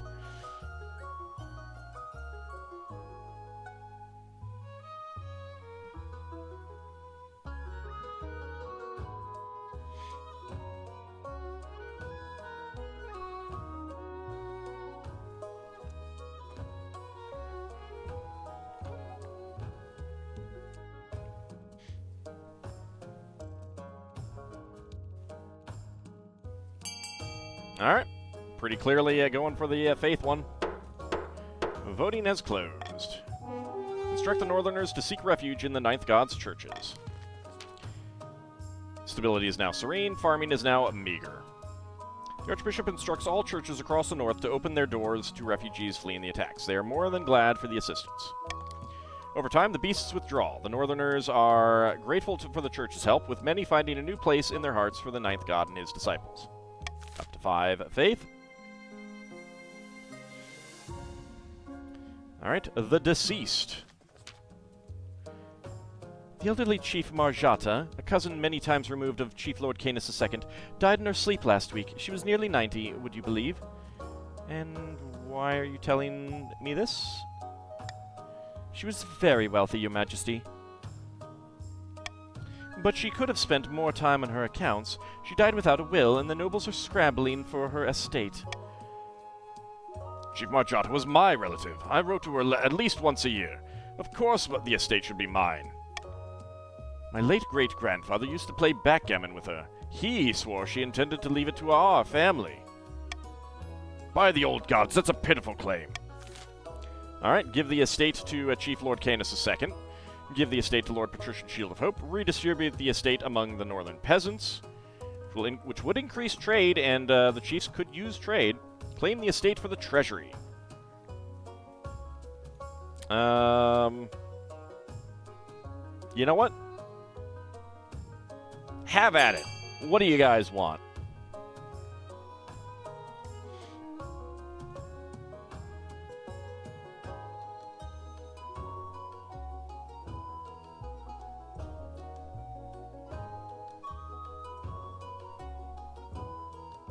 It looks like more are voting to give it to Lord Canis. Wow, some patricians going against Shield of Hope. Wow. Alright, looks like it's going to Lord Canis. Voting has closed. Alright, give the estate to Chief Lord Canis II. You voted A. Coast's defiance is now furious. Lord Patrician Shield of Hope shakes his head, muttering with his friends about favoritism in the council. But Chief Lord Canis II and the other chiefs are delighted. They even send you and the treasurer a gift basket as a token of their appreciation. Alright, Lord Canis's wealth has gone from 3,700 to 5,200. Treasury is now 1,400, and defiance is now furious. Trust the situation is resolved. Alright, and then Jailbreak. Lord Patrician Yuzudu II. Your esteemed highness, do you remember Lord Patrician Yuzudu? Oh, the fellow I threw in my dungeon. That's right, my uncle. You threw him in prison for peddling conspiracy theories. Well, he escaped. He cunningly concealed his escape tunnel behind a 6-foot-wide oil painting of cavorting nymphs. Huh. Mother of mountains, why was this villain allowed such a painting in his cell at all? Oh, villain or not, Yuzudu was a Lord Patrician and was accommodated accordingly, as at the Patrician's request. Let me hunt down this outlaw, your majesty. I'll show these soft-hearted patricians how a chief keeps her prisoners. So, send Chief Shadow Mousy II to hunt him down, 50% chance. Make prisons less comfortable for the nobles. Put out a bounty on Yuzudu's head. Who cares about one escaped Lord Patrician? I'm going to veto that one. So start the vote. Why is there a tunnel behind a painting that he managed to conveniently find? Oh, no, he didn't manage to conveniently find it. He managed to conveniently make it. Yes, that's a Shawshank Redemption reference.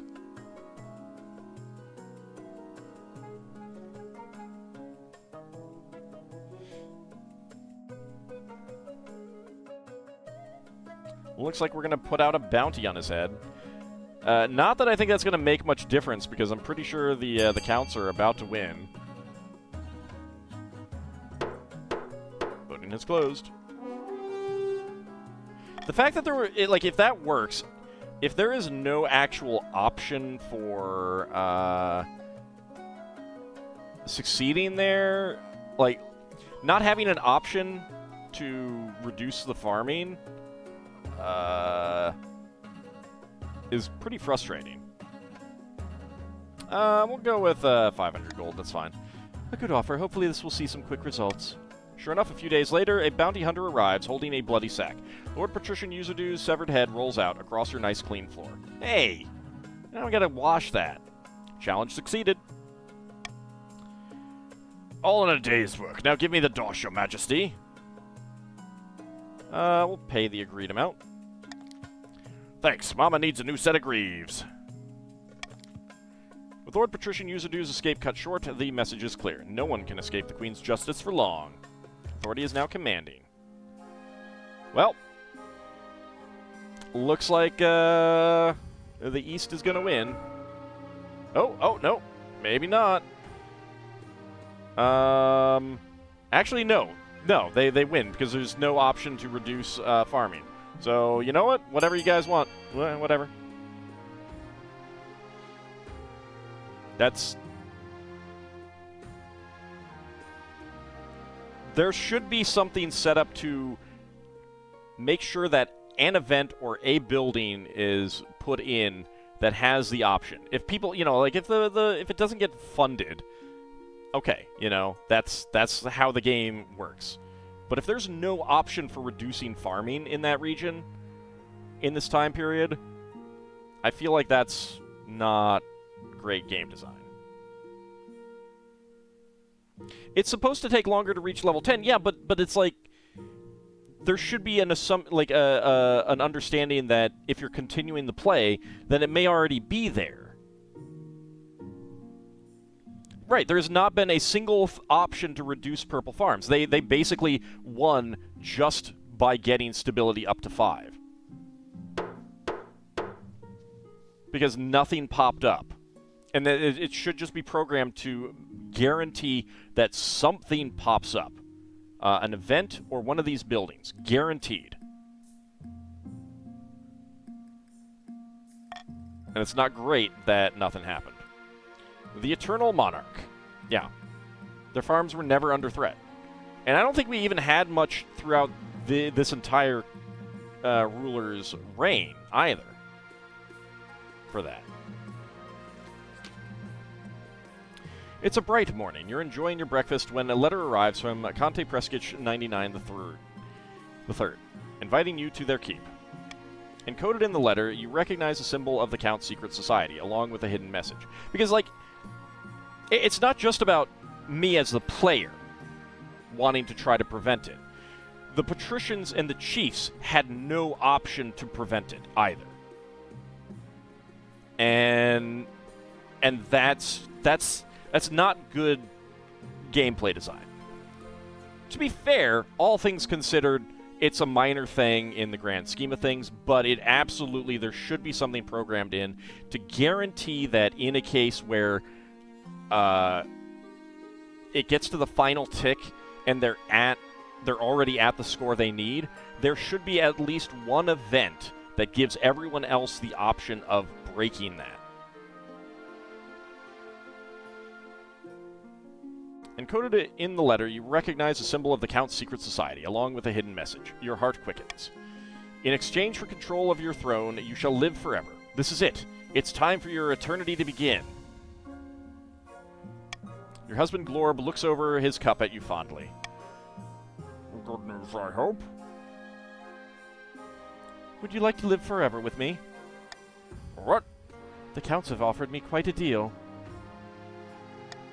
As you explain your plan for immortality, Glorb's eyes widen.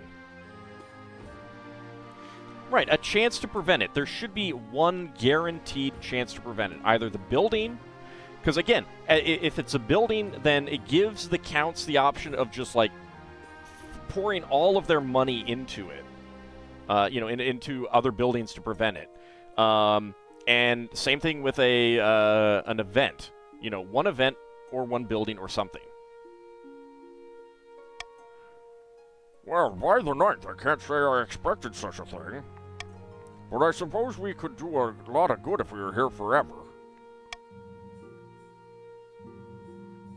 Excellent. For your voyage to the east, you decide on a modest carriage with fast horses. Best not to be seen on your way. It's nightfall when you and Glorb arrive, and Conte Preskich 99 III hurries you inside, down cold stone steps to the cellars. You blink in the darkness.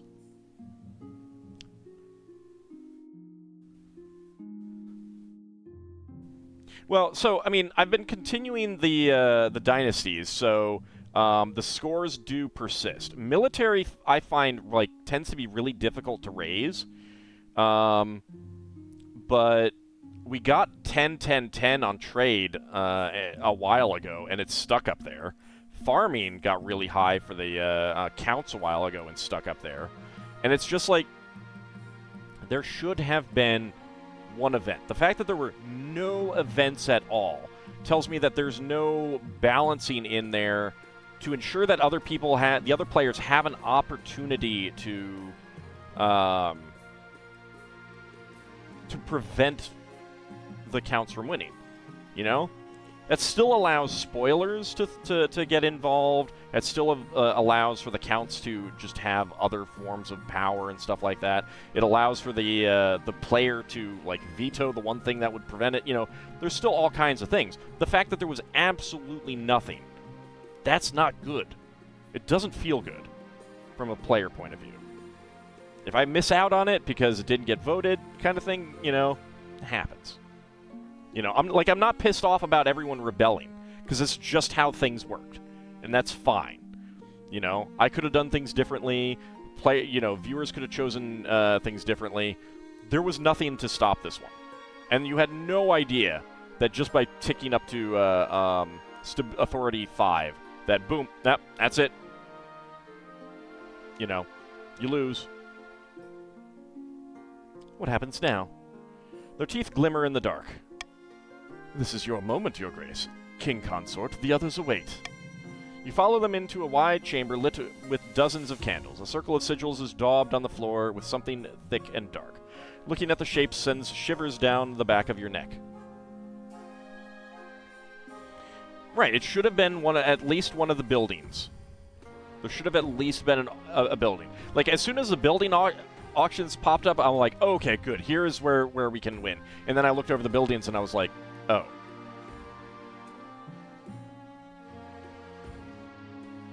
Well, I believe that all of the they're very specific trees.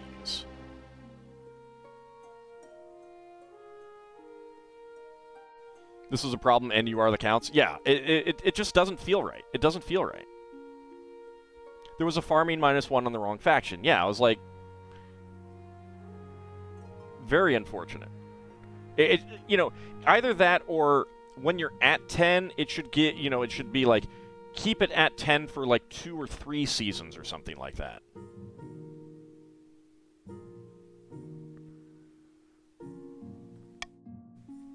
There's a strange quality to the stone as you walk. With each step, it feels as though your foot is sinking, yet when you look down, the floor is as solid as ever.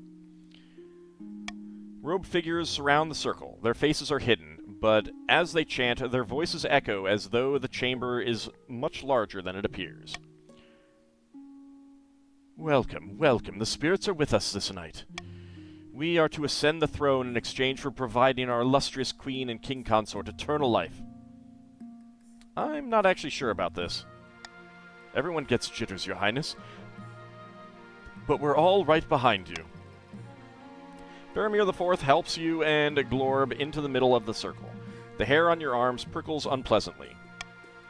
The chanting rises. As the counts pass a gold chalice around the circle, each one takes a sip. Count Faramir IV hands it to you solemnly. The chalice is filled with blood. Drink, Your Grace, and be fortified. You shall live forever. You know what? I've got a bit of a headache. In the air in the chamber thickens, and a red swirling mist rises from the stones. The counts close in around you, but Count Faramir IV is smiling.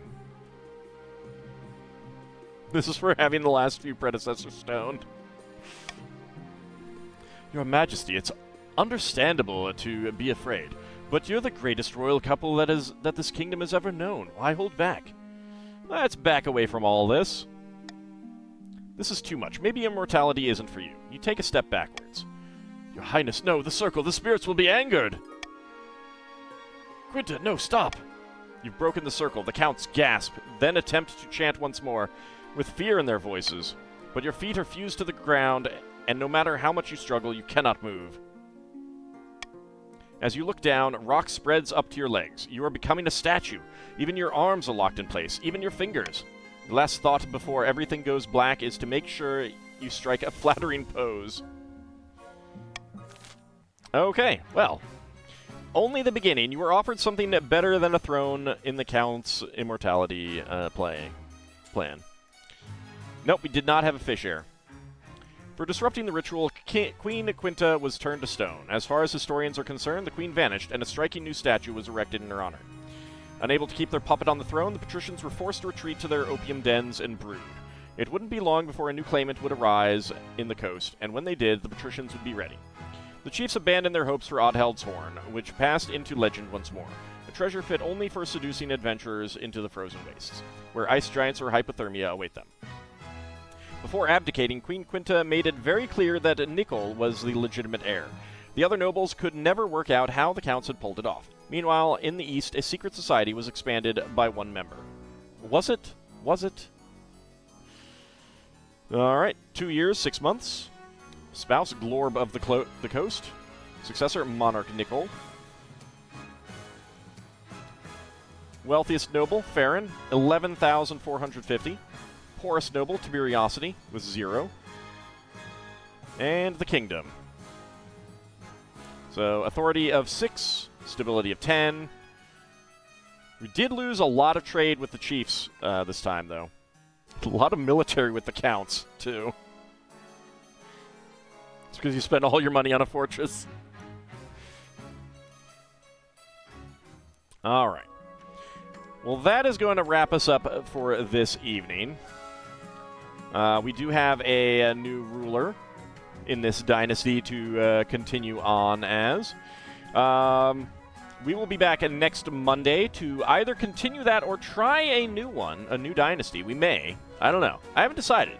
Let's go for Fish Air next time. I mean, I do want to. We did have two chances this time, so that's pretty good. But we'll see how it goes.